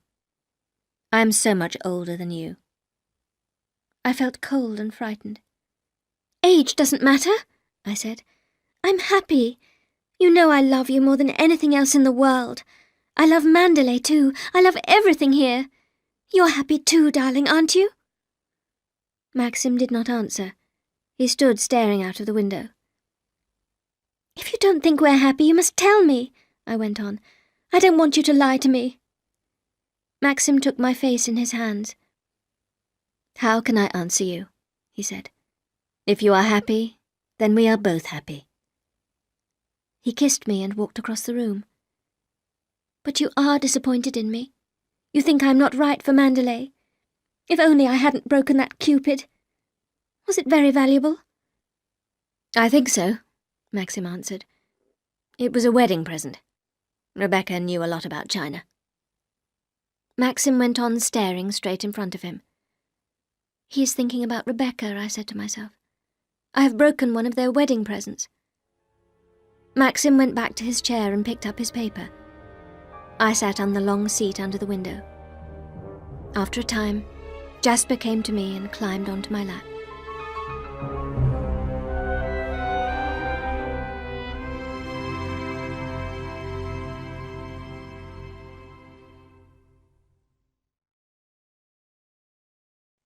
Chapter 12. In the West Wing. Maxim had to go up to London at the end of June. It was the first time that I had been left alone at Mandalay. I was sure that Maxim would have a terrible accident, or even be killed. I was too worried to eat any lunch. At about 2 o'clock, Robert brought me a message. Maxim had arrived safely in London after a good journey. I felt happy again, and also rather hungry. I went back into the dining room and took an apple and some biscuits. Then I called Jasper, and we went together into the woods. As I sat there, I felt happier than I had ever been at Mandalay. I could not understand it. I had not wanted Maxim to go to London, but now I was glad to be alone. I walked through the happy valley to the bay. The sea was very calm. Jasper ran up the rocks leading to the next bay. "Not that way, Jasper," I called. The dog took no notice. Oh well, it doesn't matter, I thought. Maxim isn't here. And I climbed over the rocks after Jasper. The tide was out and there was very little water in the bay. The white and green buoy was still there. I could read the name on it now. Je reviens. A strange name for a boat. I'll come back. And that boat would never come back now. I walked slowly across the beach to the cottage. The sun was shining today and the cottage did not look frightening any more. I pushed open the door. Everything was exactly as before. There was a sound in the boathouse, and Jasper ran up to the doorway, barking angrily. "Is anybody there?" I said. I looked through the door and saw Ben sitting by the wall. He looked very frightened. "I think you should come out," I said. "Mr. De Winter doesn't like people coming in here." Ben followed me out into the sunshine. "I'm not doing anything wrong," he said. "You won't lock me up, will you?" His whole body was shaking with fear, and tears were rolling down his fat, round face. "I didn't do anything. I didn't tell anyone," he said.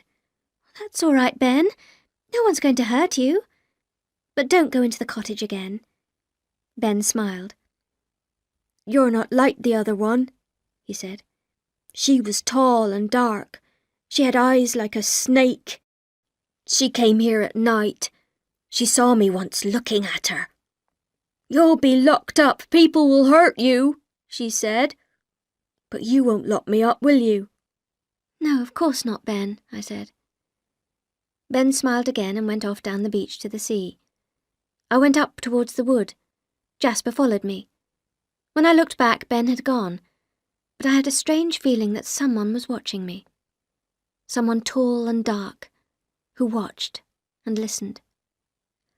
I started to run up the path and did not feel safe until I reached the lawn. The house stood there safe and secure. The sun shone on something metal in the drive. A green sports car was parked there. I had never seen it before, and I hoped the visitor did not want to stay to tea. As I walked across the lawn, I looked up at the west wing. One of the shutters was open and a man stood at the window. Then another figure dressed in black closed the shutter. I was sure it was Mrs. Danvers. But who was the man? And why had he come when Maxim was away in London? I walked up the steps, through the hall and into the morning room. I could smell cigarette smoke. Then I heard voices, and without thinking I hid behind the door. I heard Mrs. Danvers say, "I expect she went into the library. Wait here while I go and see." She was talking about me, of course. I did not know what to do. Jasper had moved towards the drawing room, wagging his tail. "Hello, Jasper, old boy," said a man's voice, and Jasper ran back into the morning room. The man followed. He saw me standing behind the door. I've never seen anyone more surprised. "Oh, I beg your pardon," the man said, looking down at me with a rather unpleasant smile. He was a big, handsome man, but his face was red and his eyes were a hard blue. His breath smelt of whiskey. "I'm so sorry," he said. "I called to see Danny. She's an old friend of mine." He lit a cigarette and looked round the room. "How's old Max?" he asked. "Maxim's very well. He's in London," I said. "What? He's left you all alone? That's not fair, is it?" The man gave an unpleasant laugh. I did not like him at all. At that moment Mrs. Danvers came back. She looked at me angrily. "Well, Danny," the man said, "aren't you going to introduce me to the new bride?" "This is Mr. Favell, madam," said Mrs. Danvers. "How do you do?" I said politely. "Will you stay to tea?" The man laughed again. "Now, isn't that kind, Danny?" he said. "But I had better be going. Come and look at my car," he said to me. "It's a good car, much faster than the one Max has." I did not like the way that Favell spoke about Maxim. I did not want to look at his car, but I followed him out into the hall. "Goodbye, Danny. Take care of yourself. You know my telephone number." "Dear old Mandalay," Favell said as we walked out of the house. "What do you think of it? Aren't you lonely living here?" "I'm very fond of Mandalay," I said. "I've enjoyed meeting you," Favell said, standing by his car. "But I'd rather you didn't tell Max about my visit. I'm afraid your husband doesn't like me very much. He might be cross with poor old Danny." "No. All right," I said awkwardly. "I won't say anything to Maxim." He got into the car and started the engine. "That's very kind," he said. "Perhaps I'll come back and see you one day. Goodbye." Favell drove away noisily and much too fast. I walked slowly back to the house. Mrs. Danvers had gone. I wondered who Favell was. He had certainly been to Mandalay before, and, like Rebecca, he called Maxim Max. Had Favell known Rebecca? What had he been doing in the West Wing? There were some very valuable things in the house. Perhaps the man was a thief. I decided to go up to the West Wing. I must see that everything was all right. The house seemed very quiet as I began to walk up the stairs. My heart was beating in a strange, excited way. I was again in the corridor where I had stood on my first morning at Mandalay. I turned the handle of the nearest door and went inside. Everything was dark. I found the light and switched it on. I was surprised to see that the room was completely furnished. There was no dust and everything was clean and tidy. The room, a bedroom, was the most beautiful I had ever seen. There were flowers on the dressing table and on the table beside the bed. A satin dressing gown lay on a chair. There was a pair of slippers under a chair. I walked slowly into the middle of the room. No, it was not used. It was not lived in any more.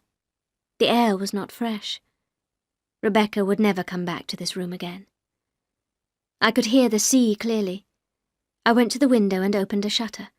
Yes, I was standing at the window where I had seen Mrs. Danvers and Favell. I felt afraid and my legs began to tremble. I sat down on the stool by the dressing table. I looked round the room, the most beautiful in Mandalay, a room that was never used now. I got up and went to the chair. I touched the satin dressing gown. I picked up the slippers and held them in my hand. On the bed lay Rebecca's nightdress. I went to the bed and held the nightdress to my face. It was cold and smelt of the flowers in the Happy Valley. As I stood looking down at the bed, I heard a step behind me. I turned quickly. It was Mrs. Danvers. I shall never forget the look on her face. It was a look of strange, terrible excitement. She came nearer, and I could feel her breath on my face. "Is there anything the matter, madam? Are you feeling unwell?" Mrs. Danvers said quietly. "I did not expect to see you here, Mrs. Danvers. I came up to fasten one of the shutters."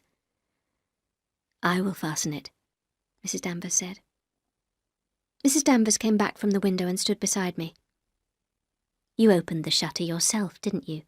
she said. "You wanted to see this room, didn't you? Now you are here. Let me show you everything." Her voice now was as soft and sweet as honey. "It's a lovely room, isn't it? That was her bed. I keep it just as it was. This was her nightdress. She was wearing it the night before she died. These are her slippers." Mrs. Danvers put the slippers back under the chair and walked across the room to a large wardrobe. "All her evening clothes are here. Her furs, too. Mr. De Winter was always buying clothes for her. Beautiful clothes." Mrs. Danvers held my arm tightly with her long, thin fingers. Her eyes looked deep into mine. "I blame myself for the accident," she said. "I was out that evening. When I came in, I heard she'd gone down to the bay. I was worried. The wind was blowing hard. Mr. De Winter came in at about 11. The wind was blowing harder, and still she had not come back. I sat on my bed until after 5, then I put on my coat and went down to the bay. I saw at once that the boat had gone." Mrs. Danvers' hand fell back to her side. "That is why Mr. De Winter doesn't use these rooms any more. Listen to the sea." Even with the shutters and windows closed, I could hear the dull, harsh sound of the sea in the bay. "I come into these rooms and dust them every day," Mrs. Danvers said. "If you want to come again, ask me. No one comes here but me. Sometimes I feel she is standing here behind me. I feel her everywhere. In the morning room and in the hall. You feel her too, don't you?" I tried to smile, but I felt sick and ill. "Do you think she can see us now?" Mrs. Danvers asked me. "Do you think the dead watch the living?" "I don't know," I said. "I don't know." "Sometimes I think she watches you and Mr. De Winter together," Mrs. Danvers whispered. We stood there by the door, staring at one another. I could not take my eyes away from hers. Then I turned and walked into the corridor. I went down the stairs and through the door to the east wing. I pushed open the door to my own bedroom. I shut the door of the room and locked it. Then I lay down on my bed and closed my eyes. I felt terribly sick.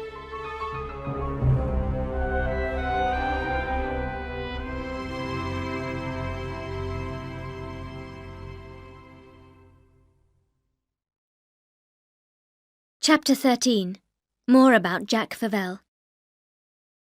Maxim rang up the next morning. I heard the phone ring while I was having breakfast, and Frith answered it. I hoped that Maxim would ask for me, but he did not. "Mr. De Winter will be back at about 6 this evening," Frith told me. "All right, Frith. Thank you," I said. I went on eating breakfast as slowly as I could. Jasper was sitting at my feet. I wondered what I should do all day. I had slept badly. I could not forget my visit to the West Wing. I knew now how much Mrs. Danvers hated me. About 10 o'clock the telephone rang again. This time it was Beatrice. "Well, my dear, how are you?" she said. "Shall I come and have lunch with you today?" "I'd like you to come very much, Beatrice," I said. "All right, my dear. See you later." I put the phone down. I was glad that Beatrice was coming. It gave me something to look forward to. I wandered out onto the lawn. I felt different from yesterday. I wanted Maxim to come home. I tried not to remember my visit to the West Wing, but I could not stop thinking about Favell and his friendship with Mrs. Danvers. I began to feel that Mrs. Danvers was watching me. There were so many rooms that Maxim and I never used. It was easy for Mrs. Danvers to watch me from one of their windows. Beatrice arrived by car at about 12:30.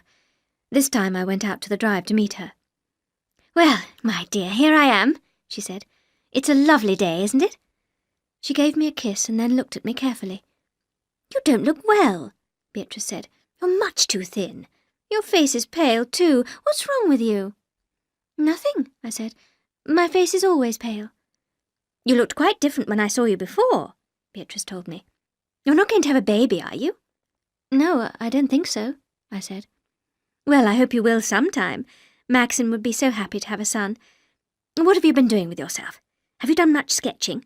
Did you like the books I sent you? Have you had anyone to stay?" I had forgotten that Beatrice asked so many questions. "No, we've had no one to stay. People come to tea sometimes, of course." I wondered whether to tell Beatrice about Mrs. Danvers' visitor, Favell. I did not want Beatrice to tell Maxim about the visit, but I did want to find out more about the man. "Have you ever heard of a man called Jack Favell, Beatrice?" I asked her. "Jack Favell," said Beatrice slowly. "Yes, I do know the name. Wait a minute. Jack Favell. Yes, of course. I remember him now. He's an awful man. I met him once years ago." "He was here yesterday," I told her. "He came to see Mrs. Danvers." Beatrice did not look at me.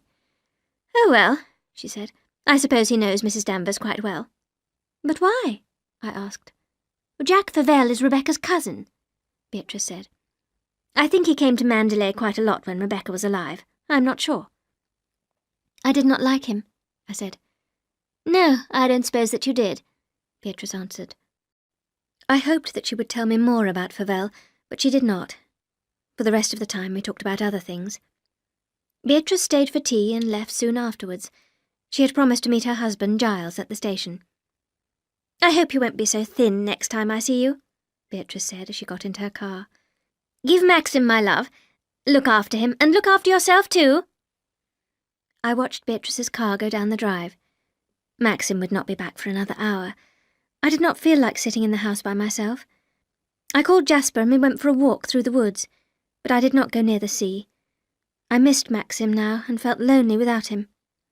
Beatrice's questions had made me feel tired too. When I came back from my walk, I saw Maxim's car standing in front of the house. At once I felt much happier. I ran quickly up the steps and into the hall. As I walked towards the library, I heard the sound of voices. One voice was Maxim's, very loud and angry. The door was shut, but I could hear what he said. "You can tell Favell to keep away from Mandalay. Tell him I said so," Maxim was saying. "I know he was here. Never mind who told me. His car was seen here yesterday. If you want to meet him somewhere else. I don't want that man at Mandalay. I won't even have him in the gardens. I'm telling you for the last time." I heard footsteps. I ran quickly up the stairs and hid myself. Mrs. Danvers came out of the library. She shut the door and walked up the stairs. Her face was grey with anger, and the look in her eyes frightened me. Thank God she did not know I was watching her. Mrs. Danvers went through the door to the west wing. I waited a moment, and then went downstairs and into the library. Maxim was standing by the window. When he heard the door open, he turned round quickly. I smiled and held out my hand to him. "Oh, it's you," Maxim said. I could tell that he was very angry. His face was white and his mouth hard. I took his hand in mine. "I missed you so much," I said. "I hate being here without you." "Do you?" Maxim said. He did not say anything about Mrs. Danvers or Favell. "Are you worried about something?" I asked. "I've had a long day," Maxim answered. "And London was very hot and noisy. I always hate going there." Maxim lit a cigarette and moved away from me. I knew then that he was not going to tell me about his anger with Mrs. Danvers. Maxim still thought of me as a child, someone who must not hear unpleasant things. But he was wrong. I felt I was growing up a little more every day. My life at Mandalay was turning me into a woman.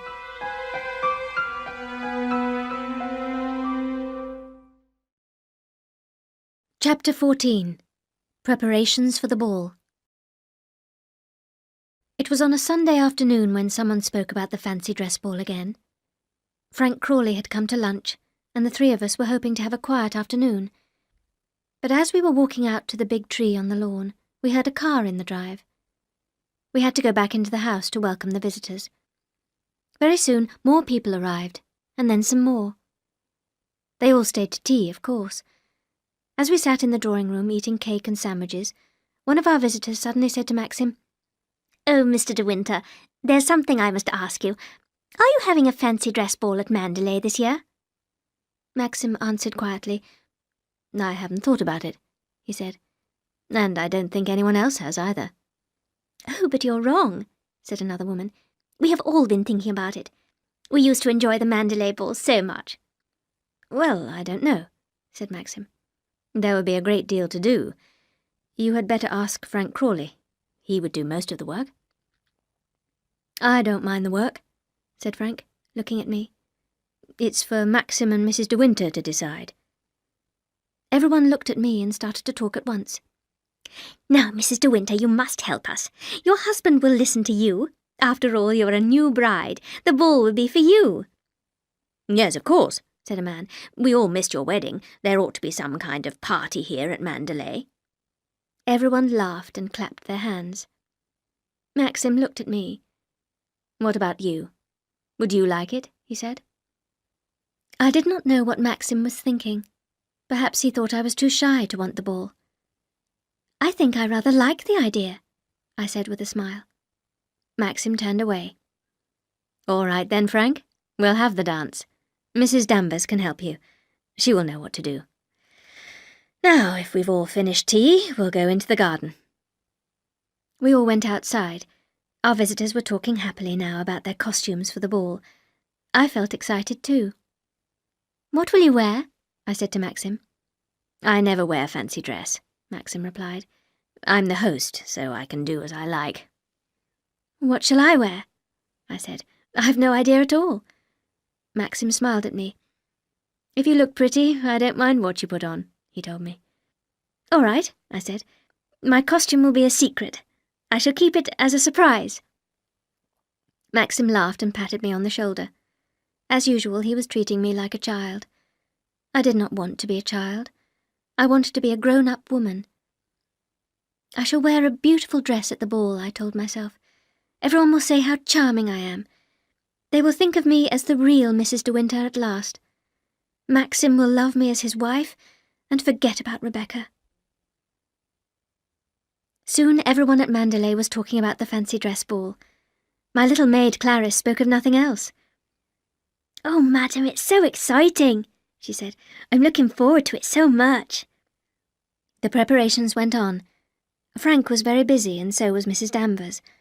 I saw very little of her, and I was glad. I began to get worried about my costume. I did not know what to wear. I looked through the books that Beatrice had given me. I made sketches of some of the costumes, but I did not like any of them. I wanted something that was pretty and simple, too. That evening, as I was getting ready for dinner, there was a knock at my bedroom door. To my surprise, it was Mrs. Danvers. She was holding a piece of paper in her hand. It was a drawing of a costume which I had sketched and then thrown away. "I found this, madam," Mrs. Danvers said. "I thought you had thrown it away by mistake." "No, Mrs. Danvers, I don't want it, thank you," I said quickly. I hoped she would go, but she stood at the door. "So you haven't decided what to wear, madam?" Mrs. Danvers said in a friendly voice. "No, I haven't decided yet," I replied. "Perhaps you could copy one of the pictures in the gallery," Mrs. Danvers suggested. "Many of them would make beautiful costumes. What does Mr. De Winter think?" "I don't know," I said. "I wanted to surprise him. I was going to keep my costume a secret." Mrs. Danvers looked pleased at my words. "Then I suggest that you have your costume made in London, madam. There is a shop in Bond Street that would do it really well." "I have always liked the picture of the girl in white," Mrs. Danvers went on in the same friendly way. "The picture is about 200 years old. The girl's wearing a very simple dress. It would be easy to copy." I did not know what to say. I knew the picture well. I wished I had thought of the idea myself. "Thank you, Mrs. Danvers," I said. Mrs. Danvers went out quietly. I wondered why she was so friendly. Perhaps Maxim's anger had frightened her a little. As I went down to dinner, I stopped in front of the picture of the young girl. Her name was Caroline De Winter, and she had been famous for her beauty. The dress was very simple, with short sleeves and a long full skirt. Her hair was in curls. I would have to wear a wig over my own straight hair. I felt very excited. I was glad that I had chosen my costume at last. I said nothing to Maxim. The next day I made a sketch of the picture, then I sent the drawing to the shop in London, with careful instructions about the dress and the wig. The preparations for the great day went on. No one expected me to do anything. Slowly the great house began to change. Furniture was moved as the great hall was prepared for dancing. Coloured lights were hung in the trees outside. There were flowers everywhere. Hundreds of them were brought in from the garden, and Mrs. Danvers knew exactly how to arrange them. Mandalay took on a new beauty. I had never seen the old house looking so lovely.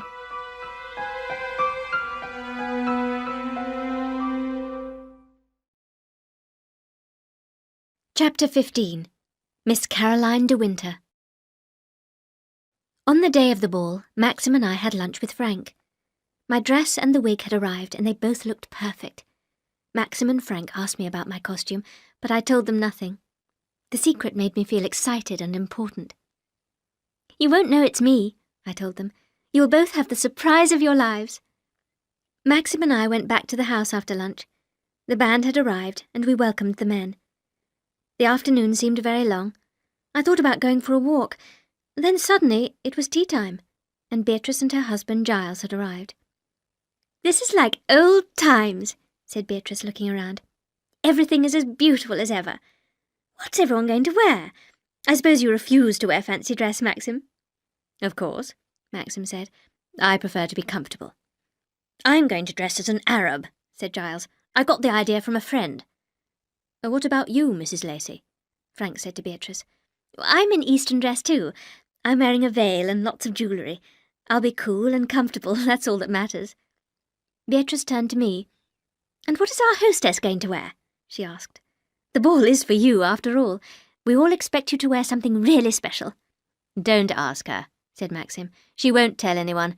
She's had the dress made in London." "It's quite simple, really," I said. "What fun it all is," said Beatrice. "I'm getting excited already." "You've got her to thank for it," said Maxim, smiling at me. Everyone looked at me and smiled. I felt pleased and happy. This ball was for me because I was a bride, the new Mrs. De Winter. Mandalay had been made into a place of light and beauty just for me. "What's the time?" I said. "I think we ought to be getting ready." I found Clarice waiting for me in my bedroom, her face full of excitement.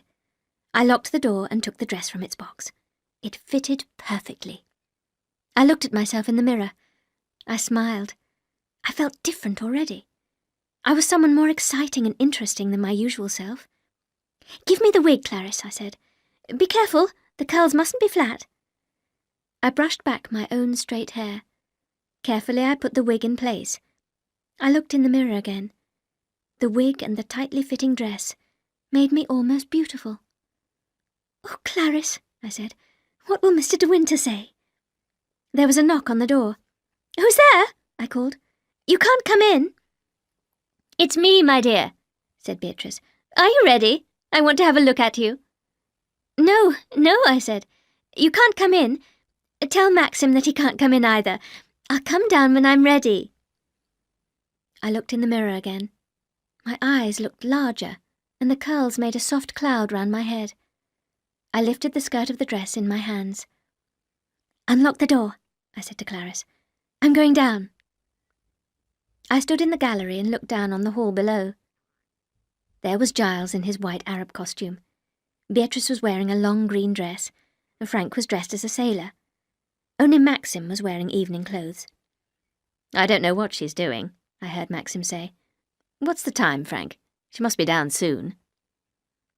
I looked up at the picture of Caroline de Winter. Yes, her dress was exactly like mine, and she had the same curled hair. The band was playing softly in the gallery. "Beat the drum," I said, "and call out, 'Miss Caroline de Winter.'" The drum sounded. Everyone looked up. "Miss Caroline de Winter!" the man shouted. I stood at the top of the stairs, smiling. I expected everyone to laugh and clap as I walked down the stairs. Nobody laughed. Nobody clapped. They all stared at me without moving. I smiled at Maxim. "How do you do, Mr. De Winter?" I said. Maxim stared up at me. His face was completely white. Something was wrong. Why was Maxim looking like that? He moved towards the stairs. "What the hell do you think you're doing?"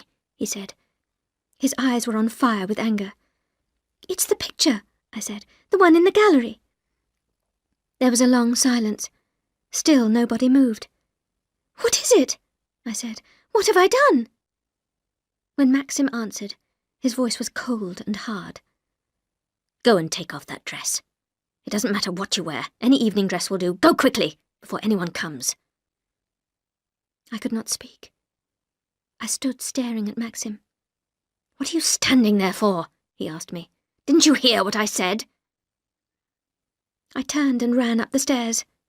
My eyes were full of tears. I did not know what I was doing. The door to the west wing was open. Mrs. Danvers was standing there.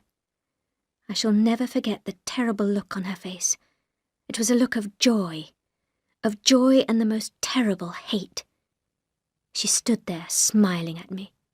Then I ran from her, back to my room, tripping and nearly falling over my long skirt. Clarice was waiting for me in my bedroom.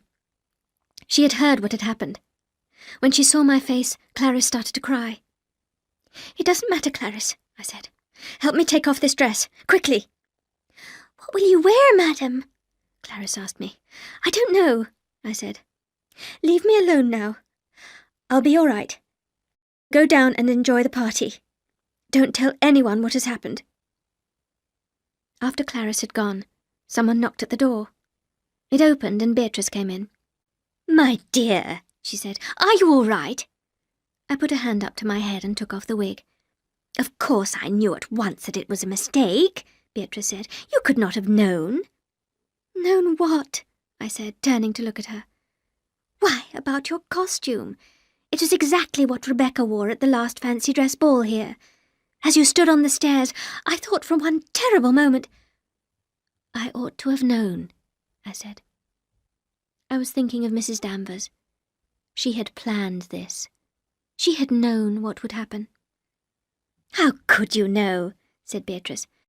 "But it was a terrible shock to Maxim. He thinks that you did it as a joke. He thinks that is why you kept your dress a secret. But he will understand when you speak to him. I'm going to tell everyone that your dress didn't fit." I did not say anything. "Now, what can you wear?" Beatrice said. "Here, this blue dress is very pretty. Put this on."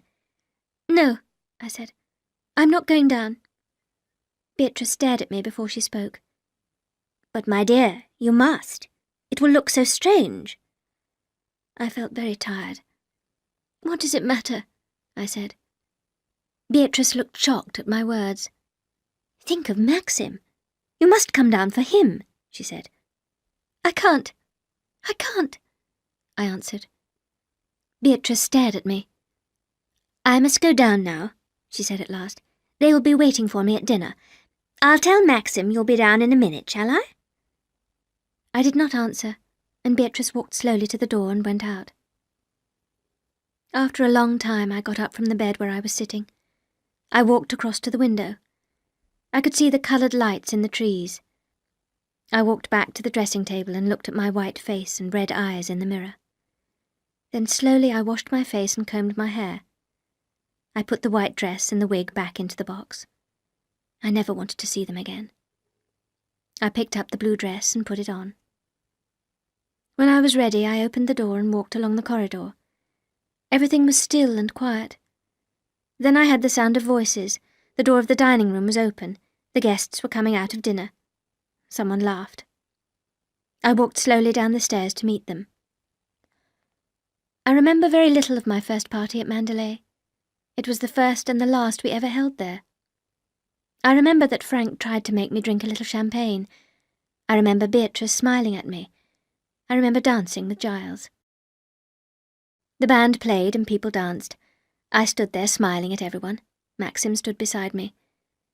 His eyes were cold and hard, not the eyes of the man I knew and loved. All through that long night, Maxim never looked at me.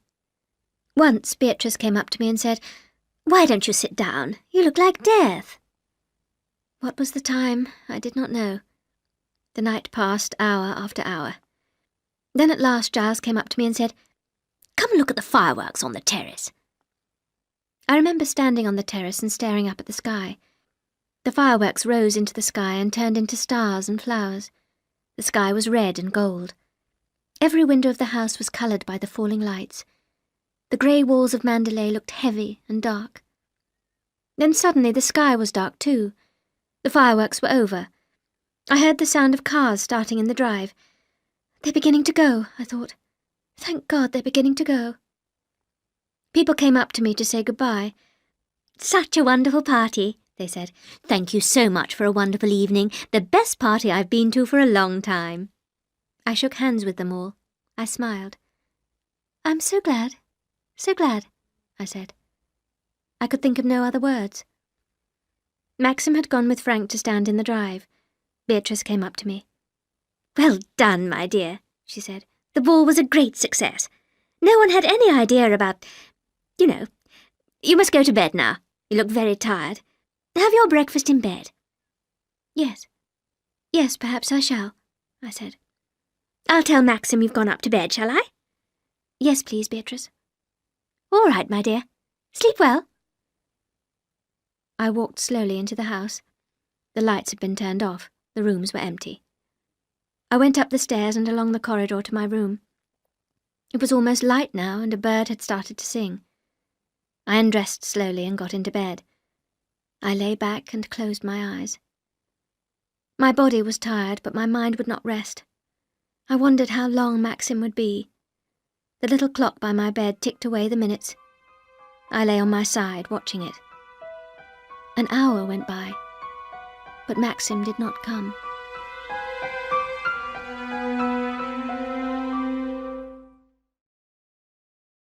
Chapter 16.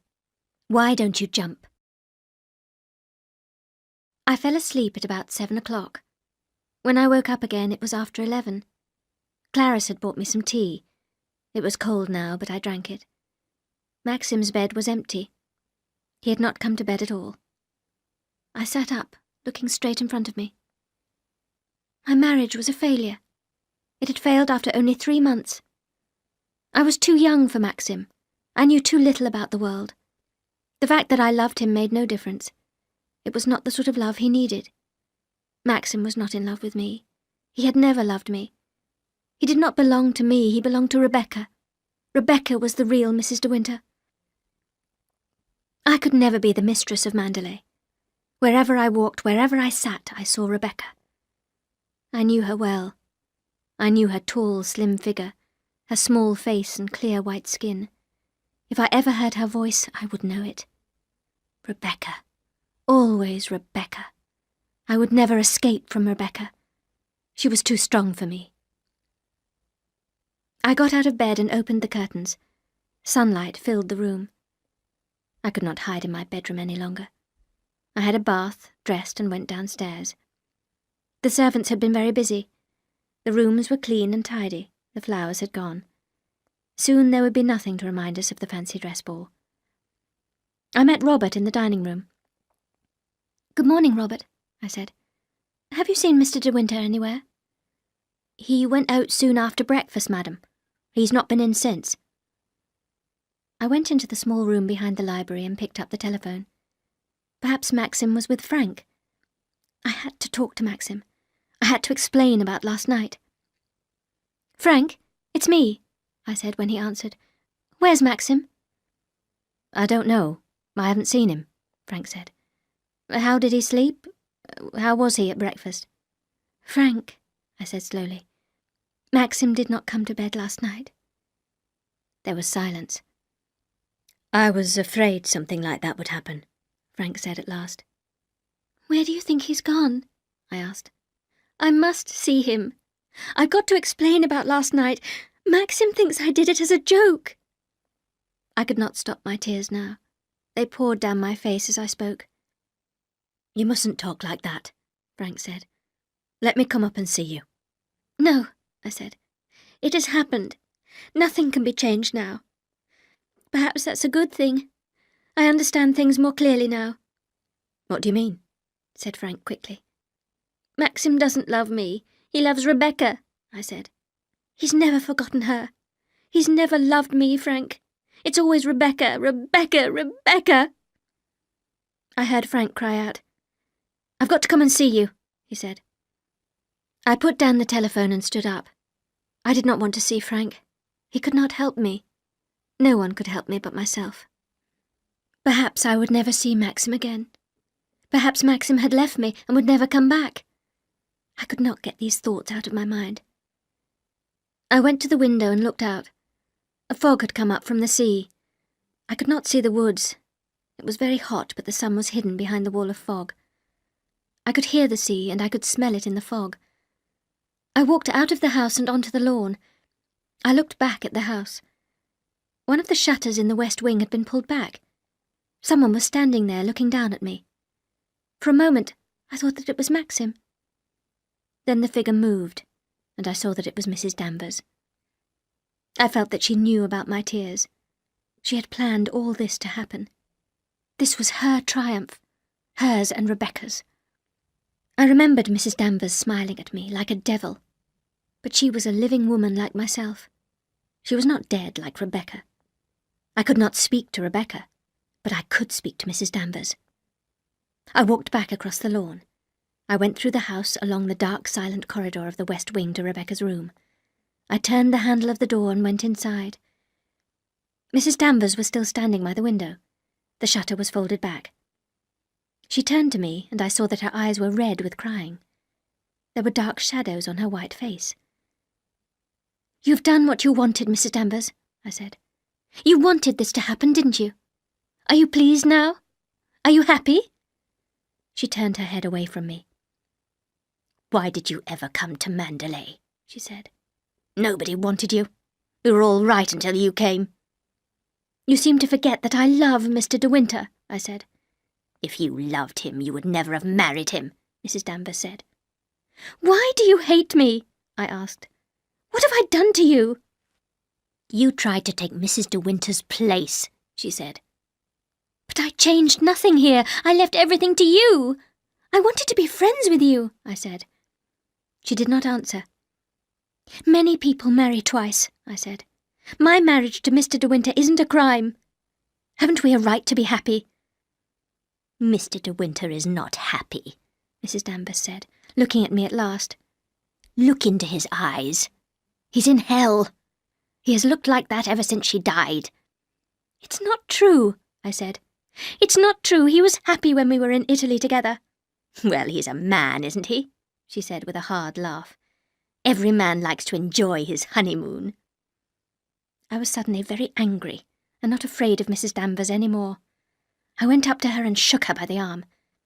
"How dare you speak to me like that? How dare you?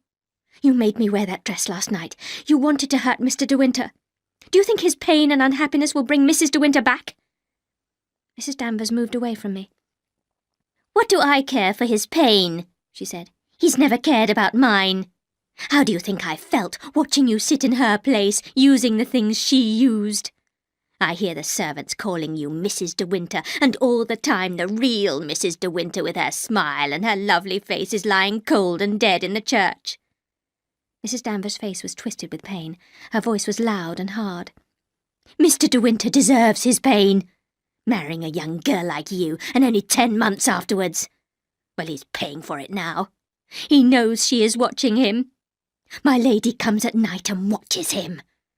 I looked after her when she was a child. Did you know that?" "No," I said. "No. What's the use of this, Mrs. Danvers? I don't want to hear any more." Mrs. Danvers did not seem to hear me. She went on speaking in a high, harsh voice. "Mrs. De Winter was a lovely child," she said. "When she was only 12 years old, the men could not stop looking at her. But even then she cared for nothing and nobody. And that's how she was when she grew up. She was beaten in the end, but it wasn't a man. It wasn't a woman. The sea got her. The sea was too strong for her in the end." Mrs. Danvers began to cry noisily, with her mouth open and her eyes dry. "Mrs. Danvers, you're not well. You ought to be in bed," I said. She looked at me angrily. "Leave me alone. Why shouldn't I cry? What's it to do with you? You came here and thought you could take Mrs. De Winter's place. You!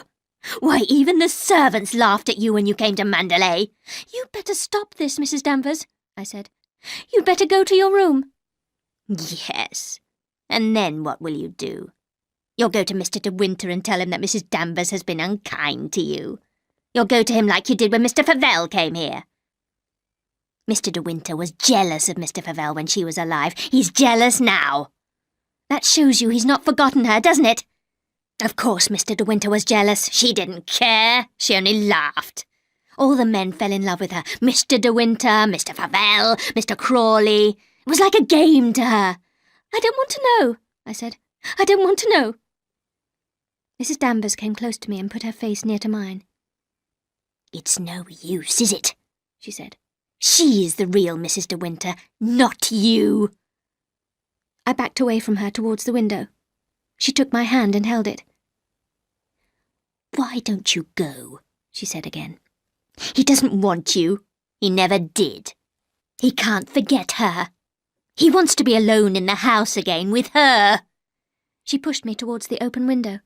I could see the stones of the terrace below. Beyond the terrace was a white wall of fog. Look down there, Mrs. Danvers said. It's easy, isn't it? Why don't you jump? It wouldn't hurt. It's not like drowning. Why don't you try it? Why don't you go? The fog came in through the open window, damp and thick. I held onto the window ledge with both hands. Don't be afraid, said Mrs. Danvers. I won't push you. You can jump. You're not happy. Mr. De Winter doesn't love you. Why don't you jump now? The fog was thicker than before. There was fog below and all around me. If I jumped now, I would not see the stones. The fall would kill me. Maxim did not love me. Go on, whispered Mrs. Danvers. Go on. Don't be afraid. I shut my eyes. My fingers ached from holding the ledge.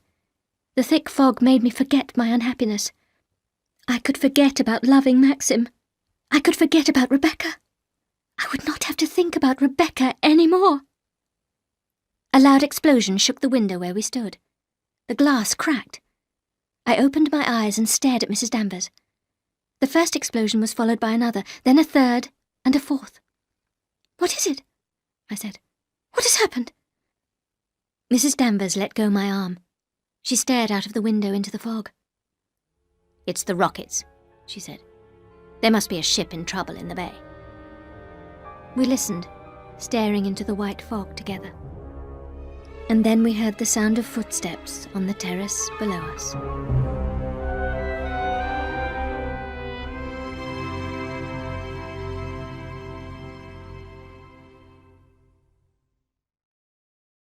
Chapter 17. Rebecca has won. It was Maxim down on the terrace. I could not see him, but I could hear his voice. I heard Frith answer from the hall. "A ship's hit the rocks on the bay," Maxim called out. "The fog is terrible out there. Tell Mrs. Danvers to have food and drink ready for the men. I'm going back to the bay to see if I can do anything."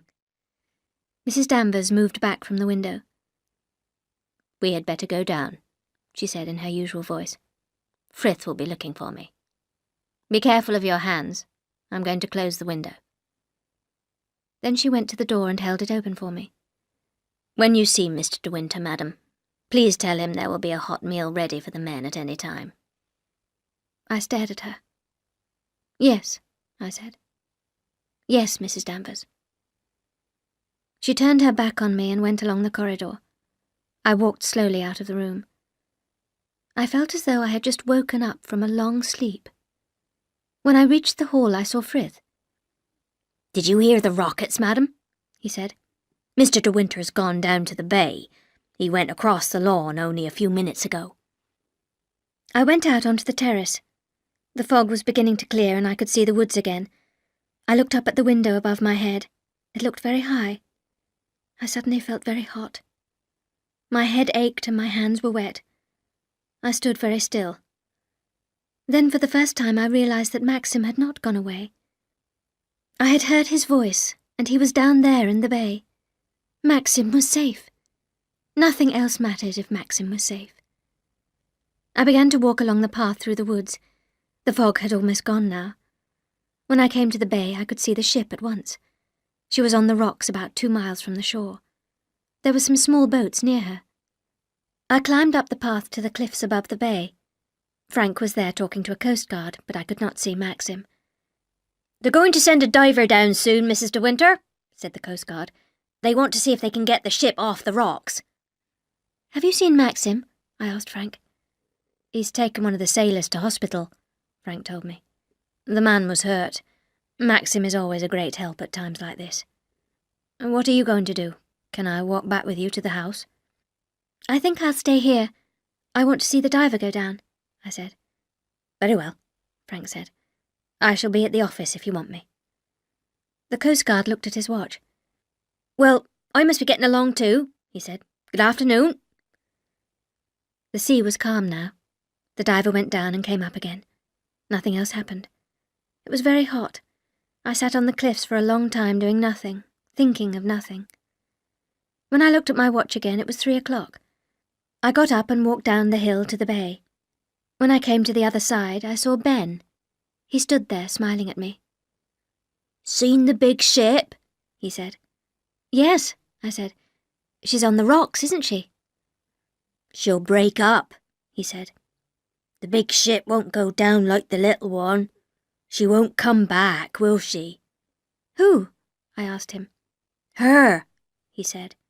"The other one." I did not know what Ben meant. I left him and walked towards the path through the woods. I did not look at the cottage. As I went up the path, a strange fear began to fill my heart. The house looked very peaceful. Mandalay was a place of safety and looked more beautiful than I had ever seen it. I felt for the first time that it was my home. I belonged to Mandalay, and Mandalay belonged to me. I went through the house and into the library. Jasper was not there. He must have gone out with Maxim. I suddenly felt very hungry, and so I asked Robert to bring in the tea. I still had a strange feeling of fear in my heart. I felt that I was waiting for something terrible. As I sat drinking my tea, Robert came back into the room. "Captain Searle, the harbour master's on the phone, madam," he told me. "He wants to come here and speak to Mr. De Winter at once. He said it's very important." "Mr. De Winter's not back yet, Robert," I told him. "Ask Captain Searle to come up and wait." Robert went out of the room with the message. I wondered what Captain Searle wanted to say. It must be something to do with the ship out in the bay. But why did he want to see Maxim? Captain Searle came into the library about 15 minutes later. He looked at me with his bright blue eyes. "I'm afraid I've got some bad news for Mr. De Winter. I don't know how to tell him." "What sort of news, Captain Searle?" I asked him. "Well, Mrs. De Winter, it's not very pleasant. When we sent the diver down to look at the ship, he found something else. It was a little sailing boat. It's the boat that belonged to the late Mrs. De Winter." "I'm sorry," I said. "Must you tell Mr. De Winter? Can't the boat be left there?" "The man found something else," Captain Searle answered slowly. "The cabin door was closed, so he broke a window and looked in. Then he got a terrible fright. There was a body in there on the cabin floor. I must tell your husband, Mrs. De Winter. The police will have to know too." This was the reason for the strange fear in my heart. Someone had been in the boat with Rebecca that night. "Do we have to tell him?" I asked. "I've got to do my duty," Captain Searle said. He stopped. The door had opened. It was Maxim. "Hello," he said. "Is something the matter, Captain Searle?" I felt very afraid. I went out of the room quickly and shut the door behind me. Jasper was in the hall and he walked out onto the terrace with me. I sat down. I must not fail Maxim now. I sat on the terrace until I heard Captain Searle's car drive away. Then I stood up and walked slowly back to the library. Maxim was standing by the window. I went and stood beside him. I took his hand and held it against my face. "I want to help you, Maxim," I said. "I've grown up, you know. I'm not a child anymore." Maxim put his arm around me and held me closely. "I was angry with you last night, wasn't I?" he said. "Maxim," I asked him, "can't we start again?" "It's too late, my darling, too late," he said. "We've lost our chance of happiness. Something has happened. Something I've dreamt about night after night. I knew we could never be happy." Maxim held both my hands and looked into my face. "Rebecca has won," he said. I stared at him. My heart began to beat fast. What was Maxim trying to tell me? "I always knew this would happen," Maxim said. "Rebecca has kept us apart all this time. I remember how she looked at me before she died. I remember her smile. She knew this would happen. She knew she would win in the end." "Maxim," I whispered, "what are you trying to tell me?" "Captain Searle told me about the boat. There was someone sailing with Rebecca. You have to find out who it was. That's it, isn't it, Maxim?" "No," he said. "You don't understand. There was no one with Rebecca. She was alone. I stood there watching his face, watching his eyes. It's Rebecca's body lying there on the cabin floor. No, I said. No! The woman buried in the church is not Rebecca. I always knew that, Maxim said. Rebecca was not drowned. I killed her. I shot Rebecca in the cottage. I carried her body to the cabin, took the boat out that night and sank it. It's Rebecca who's lying there on the cabin floor.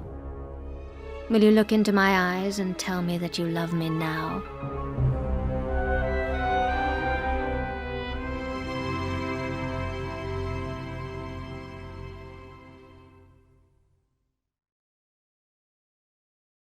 Chapter 18. The Truth About Rebecca. It was very quiet in the library. When people have a great shock, they feel nothing at first. I stood beside Maxim and I had no feelings at all. Then Maxim took me in his arms and began to kiss me. I shut my eyes. He had never kissed me like this before. I love you so much, he whispered. This is what I had wanted him to say every day and every night, but I could feel nothing now. Maxim stopped suddenly and pushed me away from him. You see, I was right, he said. It's too late. You don't love me now. It's not too late, I said, putting my arms around him. I love you more than anything in the world. It's no use now, said Maxim. We have no time. They found the boat. They found Rebecca. I stared at him, not understanding. What will they do? I said. They will make sure that the body in the cabin is Rebecca.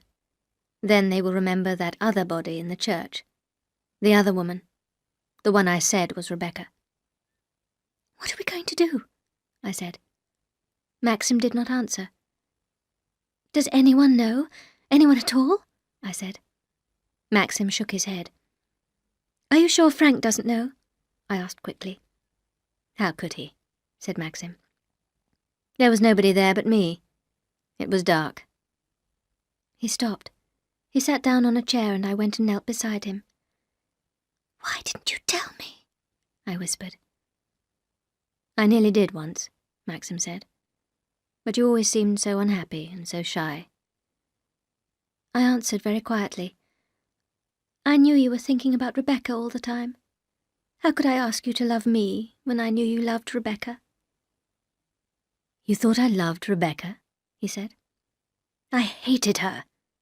We never loved each other. Rebecca never loved anyone except herself. I sat on the floor staring at him. She was clever, of course, Maxim went on. Everyone thought she was the kindest, the most charming person. When I married her, people told me I was the luckiest man in the world. I found out the truth 5 days after we were married. We were in the hills near Monte Carlo. It was the same place I went to with you, do you remember? She sat there in the car and told me terrible, evil things about herself. Things that I could not tell anyone. Maxim stared out of the window. I did not kill her then, he said. I let her laugh. She knew that I would take her to Mandalay. She knew I would never divorce her. I would never tell people all the terrible things she had told me. Maxim came up to me and held out his hands.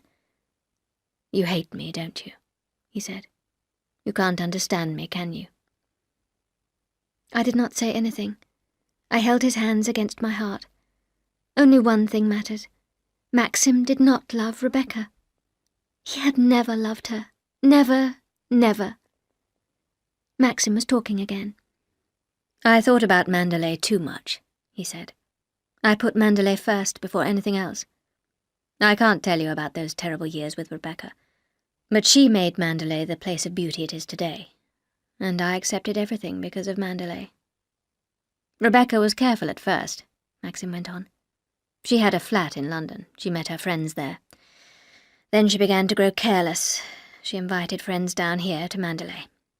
I warned her. I told her that Mandalay was mine. Rebecca did not say anything. She only smiled. Then Frank came to me and told me he wanted to leave. He wouldn't say why at first, but I got the truth from him in the end. Rebecca never left him alone. She was always going to his house and asking him to her cottage. Rebecca went up to London for a time, When she came back, she took Giles out sailing with her. I knew what had happened as soon as they came back. Beatrice and Giles never stayed at Mandalay again. After that, I knew I could never trust Rebecca with anyone. She had a cousin, an awful man, called Jack Favell. He started to come here when I was away. "I've met him," I said. "He came here the day you went to London. I didn't tell you. I didn't want to remind you of Rebecca." "Remind me?" said Maxim. "Oh, God, I never needed to be reminded. Favell often stayed with Rebecca down at the cottage. He is a bad man. He's been in trouble with the police many times. I told Rebecca that I would shoot Favell if he came to Mandalay again. Then one night I could stand our life here no longer. Rebecca came back from London very late. She went to the cottage. I thought Favell was with her. I went after them. I took a gun to frighten him." Maxim was talking in quick, short sentences. I held his hand tightly. I saw a light in the cottage and went in. To my surprise, Rebecca was alone. She looked ill and strange. "This is the end," I told her. "I can't stand any more." Rebecca looked at me and smiled. "It won't be easy to divorce me," she said. "Everyone believes our marriage is perfect." Then she stood up and walked towards me. "If I had a child, Max," she said, "everyone would think it was yours. You would like a son, wouldn't you? A boy to grow up at Mandalay, and you would never know who his father was." And she smiled at me again. She was smiling when I killed her. The bullet went through her heart. Maxim's voice was very low. He spoke slowly. There was blood all over the floor. I had to get water from the sea to clean the place. There was no moon and it was very dark, Maxim went on. I carried Rebecca's body to the boat. I laid the body on the floor of the cabin. Then I took the boat out into the bay. I wanted to take the boat a good way out, but the wind was too strong for me. I made some holes in the wooden planks with a metal spike. I opened the sea cocks and the sea water flowed in. In a few minutes it had covered my feet. I shut the cabin door behind me, climbed into the dinghy and rowed back. Rebecca's boat was already sinking. I sat and watched it go down. Maxim looked at me. "That's all," he said. "There's no more to tell." The library was very quiet. We sat there together for some minutes without saying anything. Then Maxim began to speak again. "I knew the boat would be found one day," he said. "Rebecca knew she would win in the end. I saw her smile when she died." "But Rebecca is dead," I told him. "That's what we must remember." "The diver has seen the body. They're going to get the boat up tomorrow morning. They'll find out that it's Rebecca's body in the cabin." "Then you must say you made a mistake about the other body. Nobody saw you that night. We are the only two people who know what happened that night, Maxim." "Yes," he said. "Yes, I suppose so." "They will think the boat sank when Rebecca went down into the cabin. They'll think she was trapped there. They'll think that, won't they, Maxim?" I said. "I don't know," Maxim replied slowly. "I don't know." At that moment, the telephone in the next room began to ring.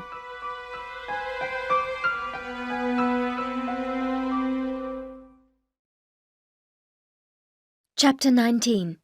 Colonel Julian. Maxim went into the little room and closed the door. I sat there listening to the sound of Maxim's voice. I was no longer afraid of Rebecca. I did not hate her any more. Maxim and I were going to fight this together. Rebecca had not won. She had lost. "That was Colonel Julian," said Maxim as he came back into the room. "He's the local magistrate. He has to be there when they get the boat up tomorrow. He asked me if I had made a mistake about the other body." The telephone began to ring again. Maxim answered it quickly and came back into the library. "It's begun," he said. "What do you mean?" I asked. "That was a reporter. The whole thing will be in the papers tomorrow. There's nothing we can do." After dinner, we went back into the library as usual. I sat at Maxim's feet, my head against his knees. In a strange way, we were completely happy. Rain fell in the night. When I woke up in the morning, Maxim had already gone out. I went down to breakfast as usual. There were a lot of letters thanking us for the ball. How far away that seemed. I felt calmer, much older now. I took the letters into the morning room. To my surprise, the room was dusty and untidy. The windows were tightly closed, and some of the flowers were dead. I rang the bell for a maid, and when she came, I spoke to her angrily. I wondered why I had been frightened of the servants before. The menu for the day lay on the desk. It was the same food as the day before. I crossed everything out and rang for Robert. "Tell Mrs. Danvers to order something different," I told him. Then I went out into the garden and cut some roses. Very soon Maxim will be back, I thought. I must be calm and quiet. I took the roses back into the morning room. It was clean and tidy now. As I began to arrange the flowers, there was a knock at the door. It was Mrs. Danvers, holding the menu in her hand. She looked pale and tired. "I don't understand," she said. "I am not used to having messages sent by Robert. When Mrs. De Winter wanted any change in the menu, she spoke to me herself." "I am Mrs. De Winter now, Mrs. Danvers," I said, "and I shall do things in my own way." Mrs. Danvers stared at me. "Is it true," she asked slowly, "that Mrs. De Winter's boat has been found, and that there was a body in the cabin?" "I'm afraid I don't know anything about that," I said. "Don't you?" Mrs. Danvers said. She stood looking at me. I turned away. "I will give orders about the lunch," she said. She waited, but I did not say anything. She went out of the room. Mrs. Danvers did not frighten me any more. She was my enemy, and I did not care. But if she learnt the truth about Rebecca's death, she would become Maxim's enemy too. I suddenly felt sick and ill. I went out onto the terrace and began to walk up and down. At 11:30, Maxim phoned me from Frank's office. He told me he was bringing Colonel Julian and Frank back for lunch. The time dragged by. At 1:55, I heard the sound of a car in the drive. Maxim came into the hall with Frank and Colonel Julian. Colonel Julian, the magistrate, was a middle-aged man with a kind face and grey hair. "This is most unpleasant for you and your husband," Colonel Julian said to me. "I feel very sorry for both of you." Maxim and Frank went on into the dining room, and Colonel Julian continued to speak to me quietly. "We found a body in the boat this morning. It is the body of the late Mrs. De Winter. As you know, Mr. De Winter identified the other body found in the sea as his wife. That makes things rather difficult for us now." The Colonel stopped suddenly as Maxim came back into the hall. "Lunch is ready. Shall we go in?" he said. I did not look at Maxim during lunch. We talked about the weather, and Colonel Julian asked me about my life in France. Frith and Robert were in the room, and no one wanted to talk about the boat. At last Frith served coffee, and the servants left us. "I wish an inquest wasn't necessary," Colonel Julian said, "but I'm afraid it is. I don't think it will take very long. De Winter will have to say that the body in the boat was the late Mrs. De Winter. Then the boat builder will say that the boat was in good order when he last saw it. This must be done." "That's quite all right," Maxim said. "We understand." "I suppose Mrs. De Winter had to go down into the cabin for something. Then the door shut, and somehow she was trapped there. Don't you think so, Crawley?" the Colonel asked Frank. "Oh, yes, of course," said Frank. I had a sudden feeling that Frank knew the truth. "The inquest will be on Tuesday afternoon," Colonel Julian told us. "We'll keep it as short as possible, but I'm afraid the reporters will be there." There was another silence. "Shall we go into the garden?" I said. We all stood on the terrace for a moment, and then Colonel Julian looked at his watch. "Thank you for the lunch," he said to me. "I'm afraid I must leave now. Would you like a lift, Crawley?" Maxim walked with them to the car. When they had gone, he came back to me on the terrace. "It's going to be all right," Maxim said. "There won't be any trouble at the inquest. There's nothing to show what I did. Colonel Julian thinks she was trapped in the cabin, and the jury will think that too." I said nothing. "It's you I'm sorry for," Maxim told me sadly. "I don't care about anything else. I'm glad that I killed Rebecca. But I can't forget what this has done to you. You've lost that young, sweet look, and it will never come back. In 24 hours you have grown so much older." Frith brought in the newspapers at breakfast the following day. The story was in all of them. There was a picture of Mandalay and an awful one of Maxim. All the papers said that Rebecca's body had been found after the fancy dress ball. They said how everyone had loved Rebecca. They all said that Maxim had married his young second wife within a year of Rebecca's death. It all made a good story. Maxim's face went whiter and whiter. I wondered what the papers would say if they knew the truth. That terrible word, murder, would be on every front page. Frank was a great help to us. We had no more phone calls from reporters and no visitors. It was just a question of waiting until Tuesday. Maxim and I stayed quietly in the house or in the gardens. We did not walk in the woods or go down to the sea. The weather was very hot and the air was heavy. There were clouds, but the rain did not fall.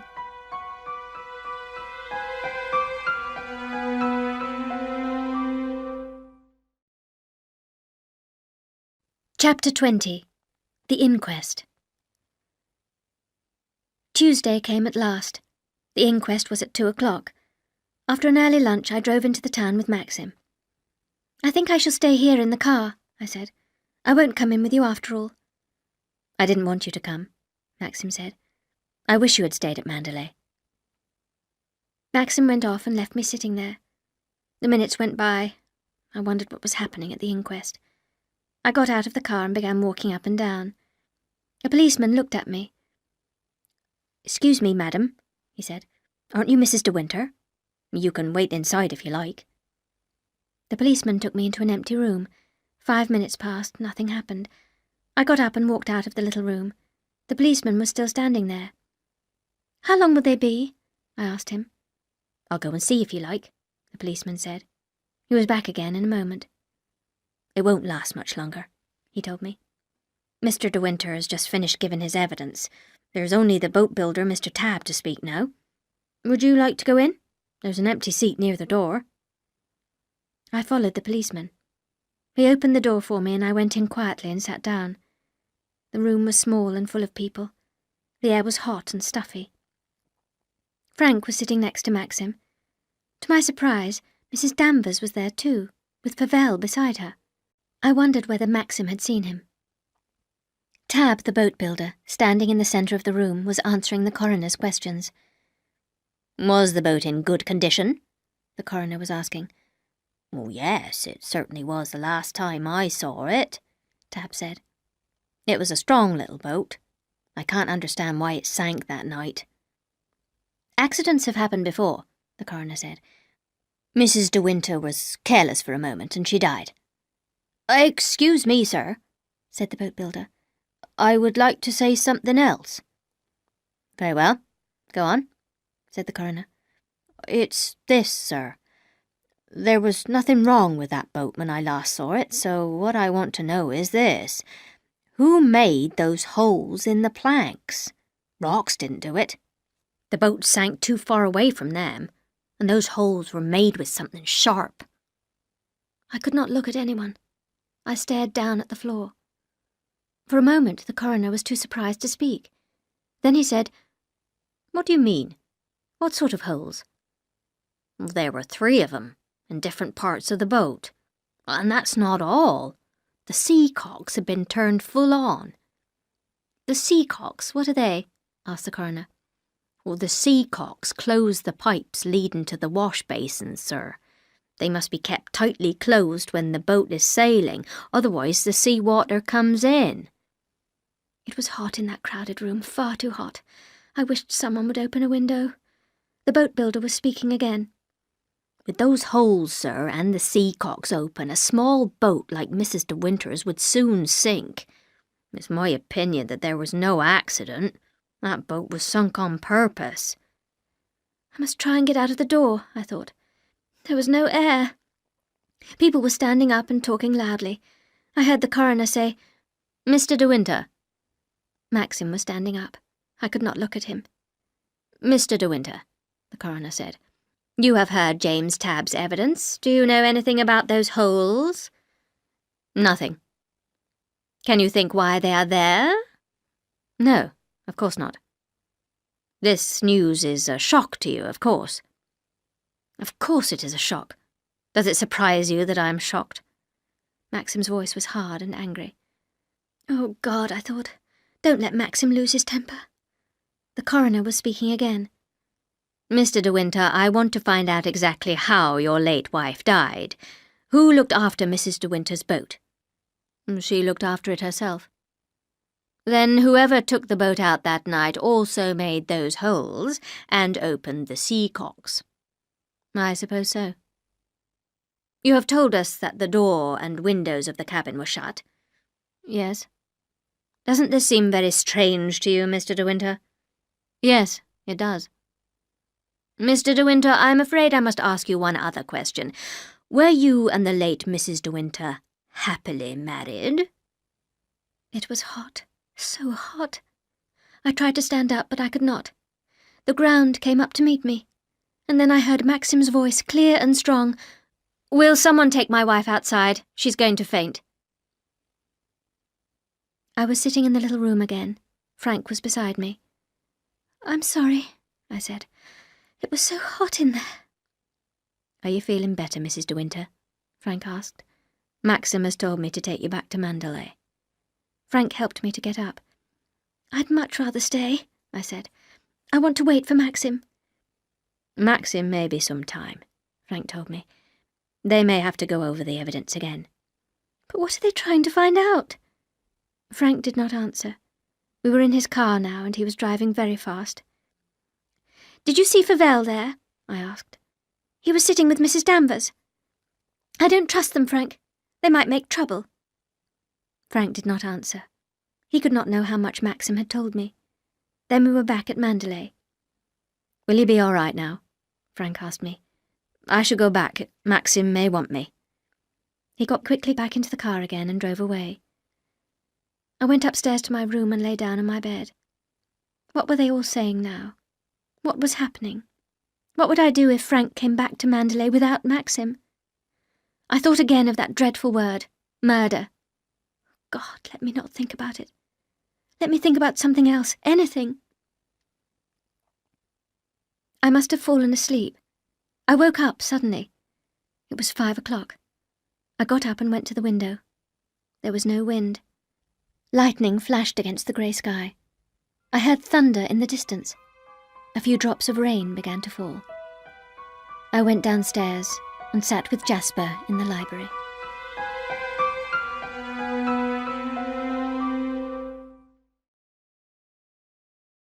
Chapter 21.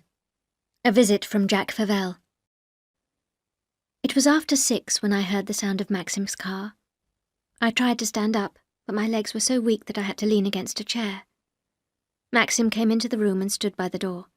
He looked tired and old. It's all over, he said. I waited. I could not speak or walk towards him. Suicide, Maxim said. That's the verdict. They said that Rebecca killed herself. I sat down. Suicide, I repeated. Why do they think Rebecca did that? God knows, Maxim said.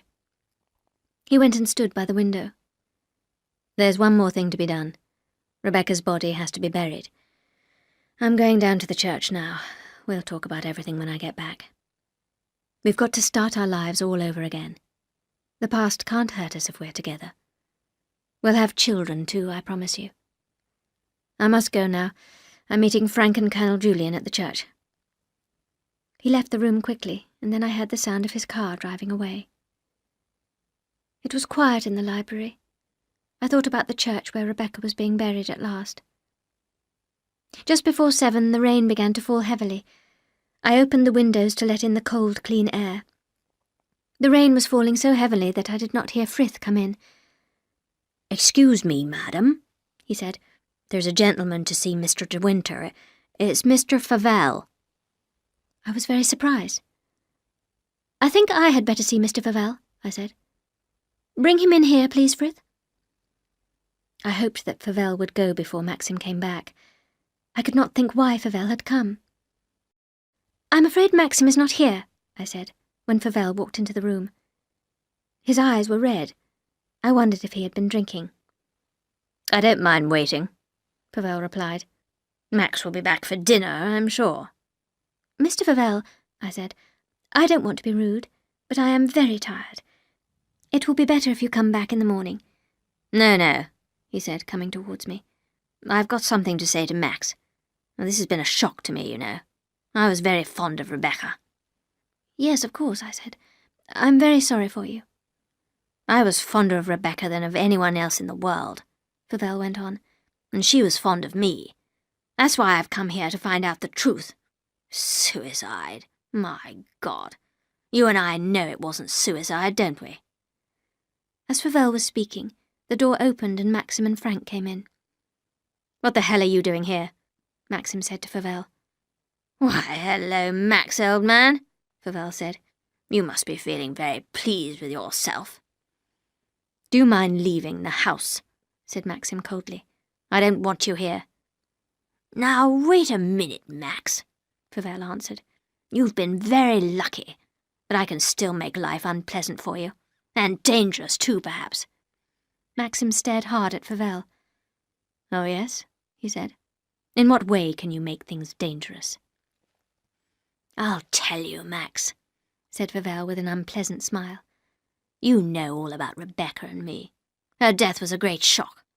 Then I read about Rebecca's boat and the body in the cabin. So I went to the inquest. I heard the boat builder's evidence. What about those holes in the boat, Max? You heard the verdict? Maxim told him. I have nothing more to say. Fauvel laughed. You know Rebecca didn't kill herself. I have a note here that may interest you. I kept it because it was the last thing Rebecca ever wrote to me. Listen. Fauvel took a piece of paper from his pocket. I recognized Rebecca's hard black writing. I tried to phone you, Fauvel read, but you were out. I'm leaving London now and going back to Mandalay. I'll wait for you in the cottage. Come down as soon as you can. I've got something to tell you.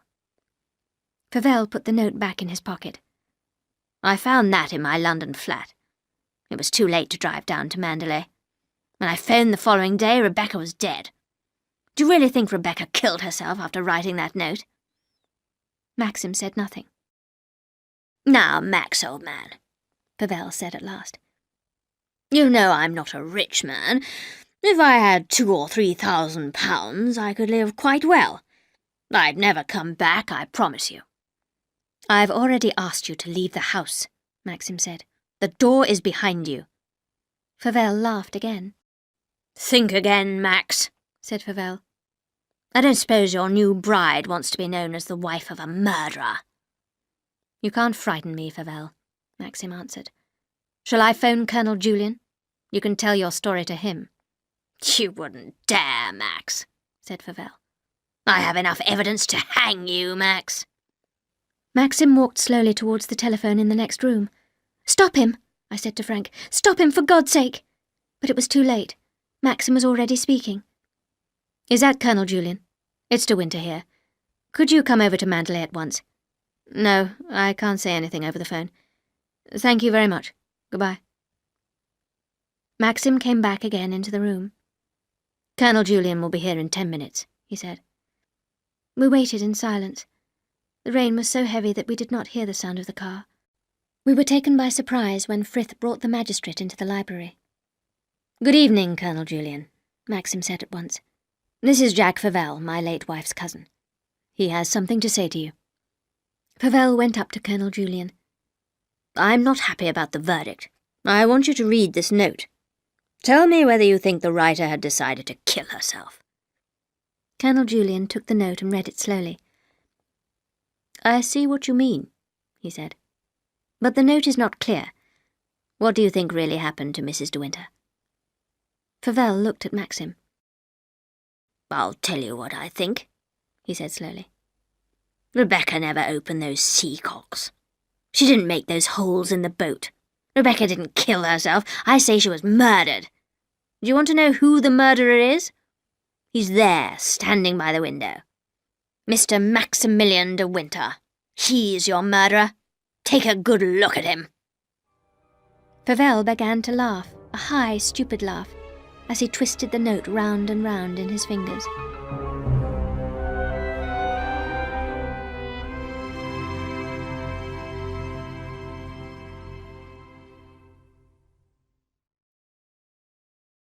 Chapter 22. Rebecca's diary. Thank God for Favel's laugh. I saw a look of disgust come into Colonel Julian's face. "The man's drunk," he said quickly. "He doesn't know what he's saying." "Drunk, am I?" shouted Favel. "Oh no, I'm not drunk. Max de Winter murdered Rebecca, and I'm going to prove it." "Wait a minute," said Colonel Julian. "I want to hear your proof." "Proof?" said Favel. "Aren't those holes in the boat enough proof for you?" "Certainly not," said Colonel Julian. "Unless you can find someone who saw him do it." "I'll get your proof for you," shouted Favel. "De Winter killed Rebecca because of me. He was jealous because she loved me. He went down to the cottage and killed her there. Wait a minute. I think I can find someone who saw him." I suddenly knew what Favel meant. Someone had seen it all happen. Someone who was often down there in the bay. Ben. "There's an idiot who's always around the cottage," Favel said. "He often slept on the beach. I'm sure he saw everything." "Can we get this man and question him?" asked Colonel Julian. "Of course," said Maxim. "His name is Ben. Could you go and get him, Frank? Take your car." Frank went out quickly. Favel laughed angrily. His face was very red. "You all help each other down here, don't you?" he said. "Crawley knows the truth, I'm sure. He'll be there to hold the young bride's arm when Max is sentenced to death." Without warning, Maxim went up to Favel and hit him hard. Favel fell heavily to the floor. I wished that Maxim had not hit him. Favel got slowly to his feet, walked over to a small table and poured himself some whiskey. I saw Colonel Julian look thoughtfully at Maxim. Was he beginning to believe Favel's story? The door opened and Frank came in. "All right, Ben," he said quietly. "Don't be frightened." Ben stepped into the room and stared at everyone with his small eyes. Favel walked up to him. "You know who I am, don't you?" he said. Ben did not answer. "Come on," said Favel. "You've seen me in the cottage, haven't you?" Ben held Frank's arm.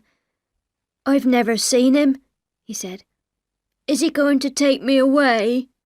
"No, of course not," said Colonel Julian. "Now listen to me, Ben. You remember the lady with the boat? Were you on the beach when she took her boat out for the last time?"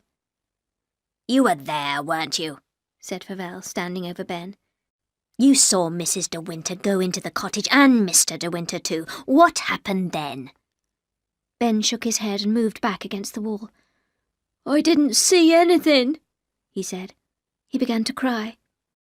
"You damn little idiot," Favel said slowly. "I think Ben can go home now, don't you, Colonel Julian?" Maxim said. Frank took Ben out of the room as the Colonel nodded his head. "That poor fellow was terrified," he said. "He's no use to you, Favel. I'm afraid you can't prove your story." Favel did not answer. Instead, he rang the bell, and when Frith came in, he said, "Ask Mrs. Danvers to come here, Frith." "Isn't Mrs. Danvers the housekeeper?" asked Colonel Julian as Frith left the room. "She was also Rebecca's friend. She knew her for years," Favel said with his unpleasant smile. We all waited, watching the door. Then Mrs. Danvers came in and shut the door behind her. "Good evening, Mrs. Danvers," Colonel Julian said. "I would like to ask you a question. You knew the late Mrs. de Winter well. Mr. Favel has told us that Mrs. de Winter was in love with him. Is that true?" "No, it is not," Mrs. Danvers answered. "Now listen, Daddy," Favel began to shout, but Mrs. Danvers took no notice. "She was not in love with you, Mr. Jack, or with Mr. de Winter. She was not in love with anyone. She thought men were fools. She amused herself with you, that was all." Maxim went very white. Favel stared at Mrs. Danvers, as though he did not understand her. "Mrs. Danvers," Colonel Julian said quietly, "can you think of any reason why Mrs. de Winter killed herself?" Mrs. Danvers shook her head. "No, certainly not," she said. "There you are! What did I tell you?" Favel shouted. "Be quiet, will you? Let Mrs. Danvers read the note. She may understand it," Colonel Julian said. Mrs. Danvers took the note, read it, and then shook her head again. I don't know what she meant. If it was something important, she would have told me. Can you tell us how Mrs. de Winter spent that last day in London? Did she keep a diary? Asked Colonel Julian.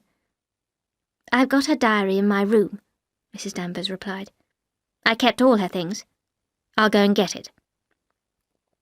Well, de Winter, said Colonel Julian, do you mind us seeing this diary? Of course not, said Maxim. Once again, I saw Colonel Julian give Maxim a hard look. This time Frank saw it too. Somehow I felt sure that the truth was in that diary. Mrs. Danvers came back with a small book in her hand. Here is the page for the day Mrs. de Winter died, she said. Colonel Julian looked at it carefully. Yes, he said. Here it is. Hairdressers at 12 o'clock, then lunch, and then Baker, 2 o'clock. Who was Baker? He looked at Maxim. Maxim shook his head. Baker, repeated Mrs. Danvers. She knew no one called Baker. We must find out who this person was, said Colonel Julian. If he wasn't a friend, perhaps it was someone she was afraid of. Mrs. de Winter afraid, said Mrs. Danvers. She was afraid of nothing and no one. Only one thing worried her. That was the thought of illness, of dying slowly in her bed. What does all this matter? Said Favell. If Baker was important, Danny would know about him.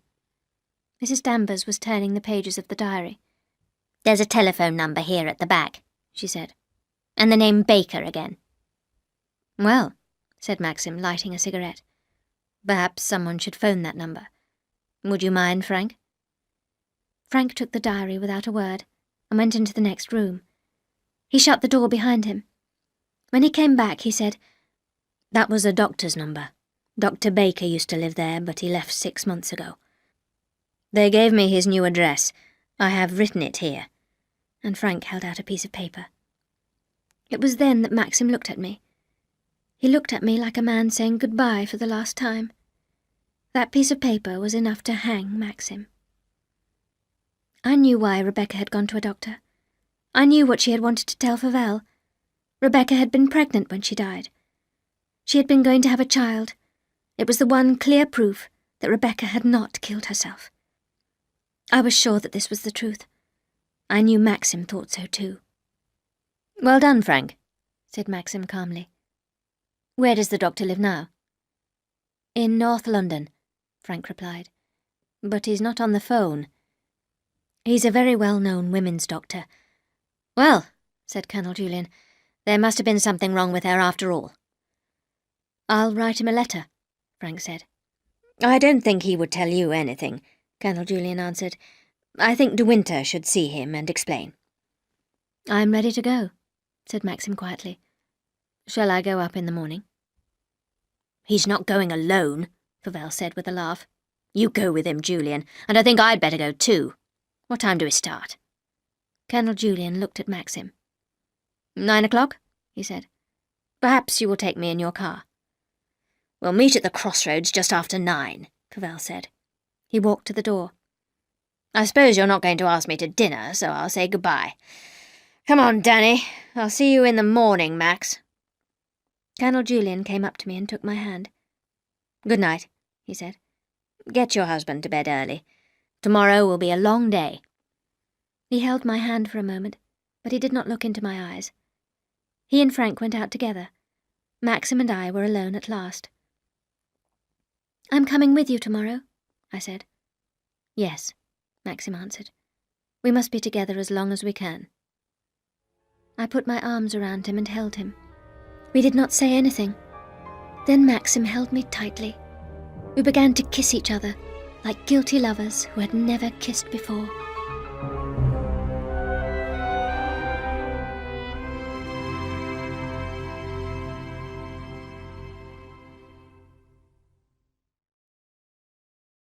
Chapter 23. Dr. Baker. I woke up early the following morning at about 6 o'clock. I got up and went to the window. The trees were covered in mist. There was a sharp coolness in the air. Autumn had arrived. This was the start of a new day at Mandalay. Soon the servants would be starting work. Whatever happened to us, life at Mandalay would go on. The peace of Mandalay could not be broken. Its beauty could not be destroyed. The flowers would come every year, the birds would sing. Mandalay would always be here, safe and secure within the sound of the sea. Maxim slept on, and I did not wake him. The day ahead would be long and tiring. London was many miles away. We did not know what we should find at the end of the journey. Somewhere in London lived a man called Baker. He had never heard of us, but our future was in his hands. I had a bath, dressed, and then woke Maxim. He got up and went into the bathroom. I began to pack a few things. We might have to stay overnight in London. I looked at my small case. It seemed so long since I had used it. But it was only 4 months. I could not believe it. We had breakfast together and I went out onto the terrace. The air was fresh and clear now. It was going to be a perfect day. At 9 o'clock exactly, Frank brought up Colonel Julian in his car. We were going in Maxim's car. I sat beside Maxim and Colonel Julian got into the back. "You will telephone, won't you?" Frank said as he stood on the steps. "Yes, of course," Maxim said. As we drove away, I looked back at the house. It had never looked more beautiful. For some reason, my eyes filled with tears. Then we were round the bend of the drive, and I could see the house no longer. When we came to the crossroads, Fauvel was already waiting. He waved when he saw us and started up his car. I settled down for the long journey to London. The hours passed and the miles went by, Fauvel's car always behind us. We had lunch somewhere and reached London at about 3 o'clock. It was then that I began to feel tired. It was warm and the streets were busy. The drive through the centre of London seemed very long. Maxim looked pale and tired, but he did not say anything. Fauvel's car was always behind us. We reached Baker's house at about 5 o'clock. Maxim stopped the car and we got out. Fauvel came up to meet us. We all walked slowly up the path to the front door. Colonel Julian rang the bell. A woman opened the door. "Is Dr. Baker at home?" said Colonel Julian. "He is expecting us. I sent a telegram." "Yes, of course," said the woman. "My husband is in the garden. I'll tell him you're here." She took us into a cool room at the back of the house. She went out, and in a few minutes a tall man came into the room. "I'm Dr. Baker. I'm sorry to keep you waiting. Please sit down," he said. "We are sorry to trouble you, Dr. Baker," Colonel Julian said. "My name is Julian. This is Mr. De Winter, Mrs. De Winter, and Mr. Fauvel. We have come about the death of the late Mrs. De Winter. You may have read the report in the papers." "The verdict was suicide," Fauvel said. "I knew Mrs. De Winter very well. She did not kill herself. She had no reason to. We want to know why she came to see you on the day she died." Dr. Baker looked surprised. "I think you've made a mistake," he said. "No one called De Winter has ever come to me." "But we found your old telephone number in Mrs. De Winter's diary." Dr. Baker looked at the page from the diary that Colonel Julian was holding out to him. "That certainly was my number," he said. "Perhaps Mrs. De Winter gave you a different name," Colonel Julian suggested. "It's possible," said Dr. Baker slowly.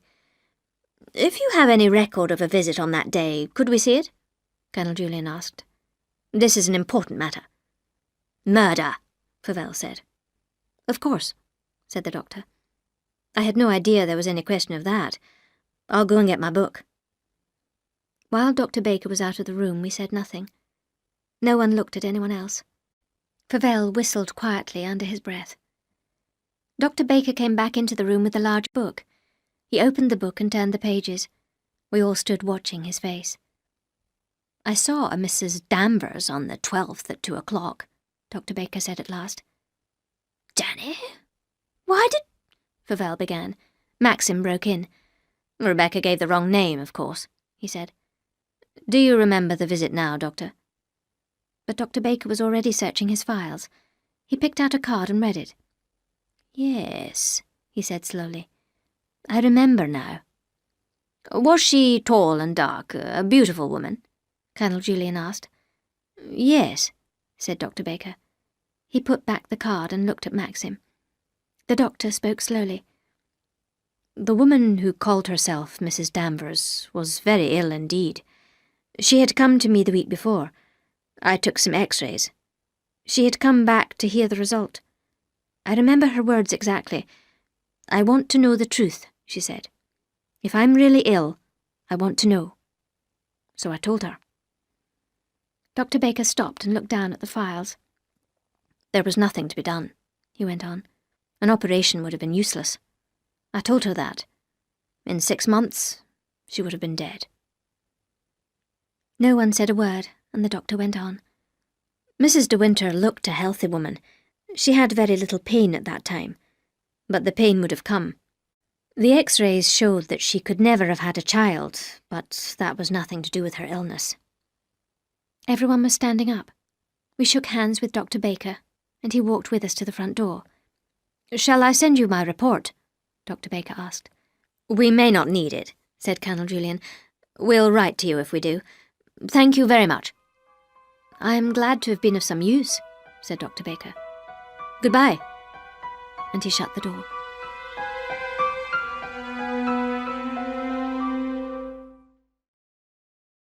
Chapter 24. The Return to Mandalay. We went and stood by the car. No one said anything for a few minutes. Fauvel's face was grey. His hand shook as he lit a cigarette. "She kept it a secret from everyone, even Danny. It's been a dreadful shock to me," Fauvel said. "You're all right, of course, Max. You've been lucky, haven't you? You and your young wife can go back to Mandalay now. You think you've won, but don't be too sure. I haven't finished with you yet." "Shall we get into the car and go?" Colonel Julian asked Maxim. Fauvel smiled unpleasantly. As we drove away, he was still standing there, watching us. "Fauvel can't do anything," Colonel Julian told us. "I'll soon deal with him if he comes near Mandalay again. I don't think the papers will bother you any more. There may be some talk, but I'll make sure that people hear about Dr. Baker." "Thank you very much," Maxim said. "What a dreadful thing illness is," Colonel Julian went on. "I suppose she could not face the pain. She was such a lovely young woman, too." Neither of us answered him. Colonel Julian's sister lived in London, and he asked Maxim to take him to her house. "We must thank you for all your help," Maxim said as the magistrate got out of the car. "I've been glad to help. You must forget it all now. Why don't you have a holiday? Go abroad, perhaps. Goodbye, both of you. It's been a long day." As Maxim started up the car, I leant back in my seat and closed my eyes. We drove on through the traffic, and I felt full of peace. Nothing could hurt us any more. We had dinner in a restaurant, and Maxim phoned Frank. "Do you think Colonel Julian knows the truth about Rebecca's death?" I asked Maxim as we were drinking our coffee. "Of course he knows," Maxim said. "But he will never say anything. I believe that Rebecca lied to me on purpose. She wanted me to kill her. That's why she laughed. She was laughing when she died." I did not say anything. It was all over. There was no need for Maxim to look so white and troubled. "I'm not sure that Rebecca hasn't won even now," Maxim went on. "Frank told me something rather strange on the phone. Mrs. Danvers has left Mandalay. There was a long-distance call for her at 6. By 6:45, she had gone." "Isn't that a good thing?" I said. "Fauvel phoned her, of course, but they can't do anything to us." I was glad that Mrs. Danvers had gone. Mandalay could be ours. We would have people to stay, and soon, very soon, Maxim and I would have children. "Have you finished your coffee?" Maxim said to me suddenly. "I feel that we must get back to Mandalay as soon as possible. Something's wrong. I know it is." "But you'll be so tired," I said. "No, I shall be all right. We can be at Mandalay by 2:00. We went out to the car and Maxim covered me with a rug. It was dark now, and I fell asleep almost at once. I started to dream. I saw the staircase at Mandalay, and Mrs. Danvers standing there in her long black dress. Then, in my dream, I was alone in the woods near Mandalay. I wanted to get to the Happy Valley, but I could not find it. The dark trees were all around me. Then I was standing on the terrace. Moonlight shone on the windows. The gardens had gone, and the dark woods came up to the walls of the house. I woke up suddenly. You've slept for 2 hours, Maxim told me. It's 2:15. We shall be home by 3. The early morning was very cold. The sky was dark now and there were no stars. What time did you say it was? I said suddenly. It's 2:20, Maxim replied. That's strange, I said. The dawn seems to be coming up over there behind those hills. But it can't be. It's too early. It's the wrong direction, too, Maxim said. You're looking west. I went on watching the sky. It was still getting lighter. A blood-red light was spreading across the sky. Maxim began to drive faster, much faster. That's not the dawn, he said. That's Mandalay. We reached the top of the hill. The road to Mandalay lay before us. There was no moon, and the sky above our heads was black. But the sky in front of us was full of dreadful light. And the light was red, red like blood. The wind blew towards us from the sea. The wind smelt of smoke, and it was grey with ashes. They were the ashes of Mandalay.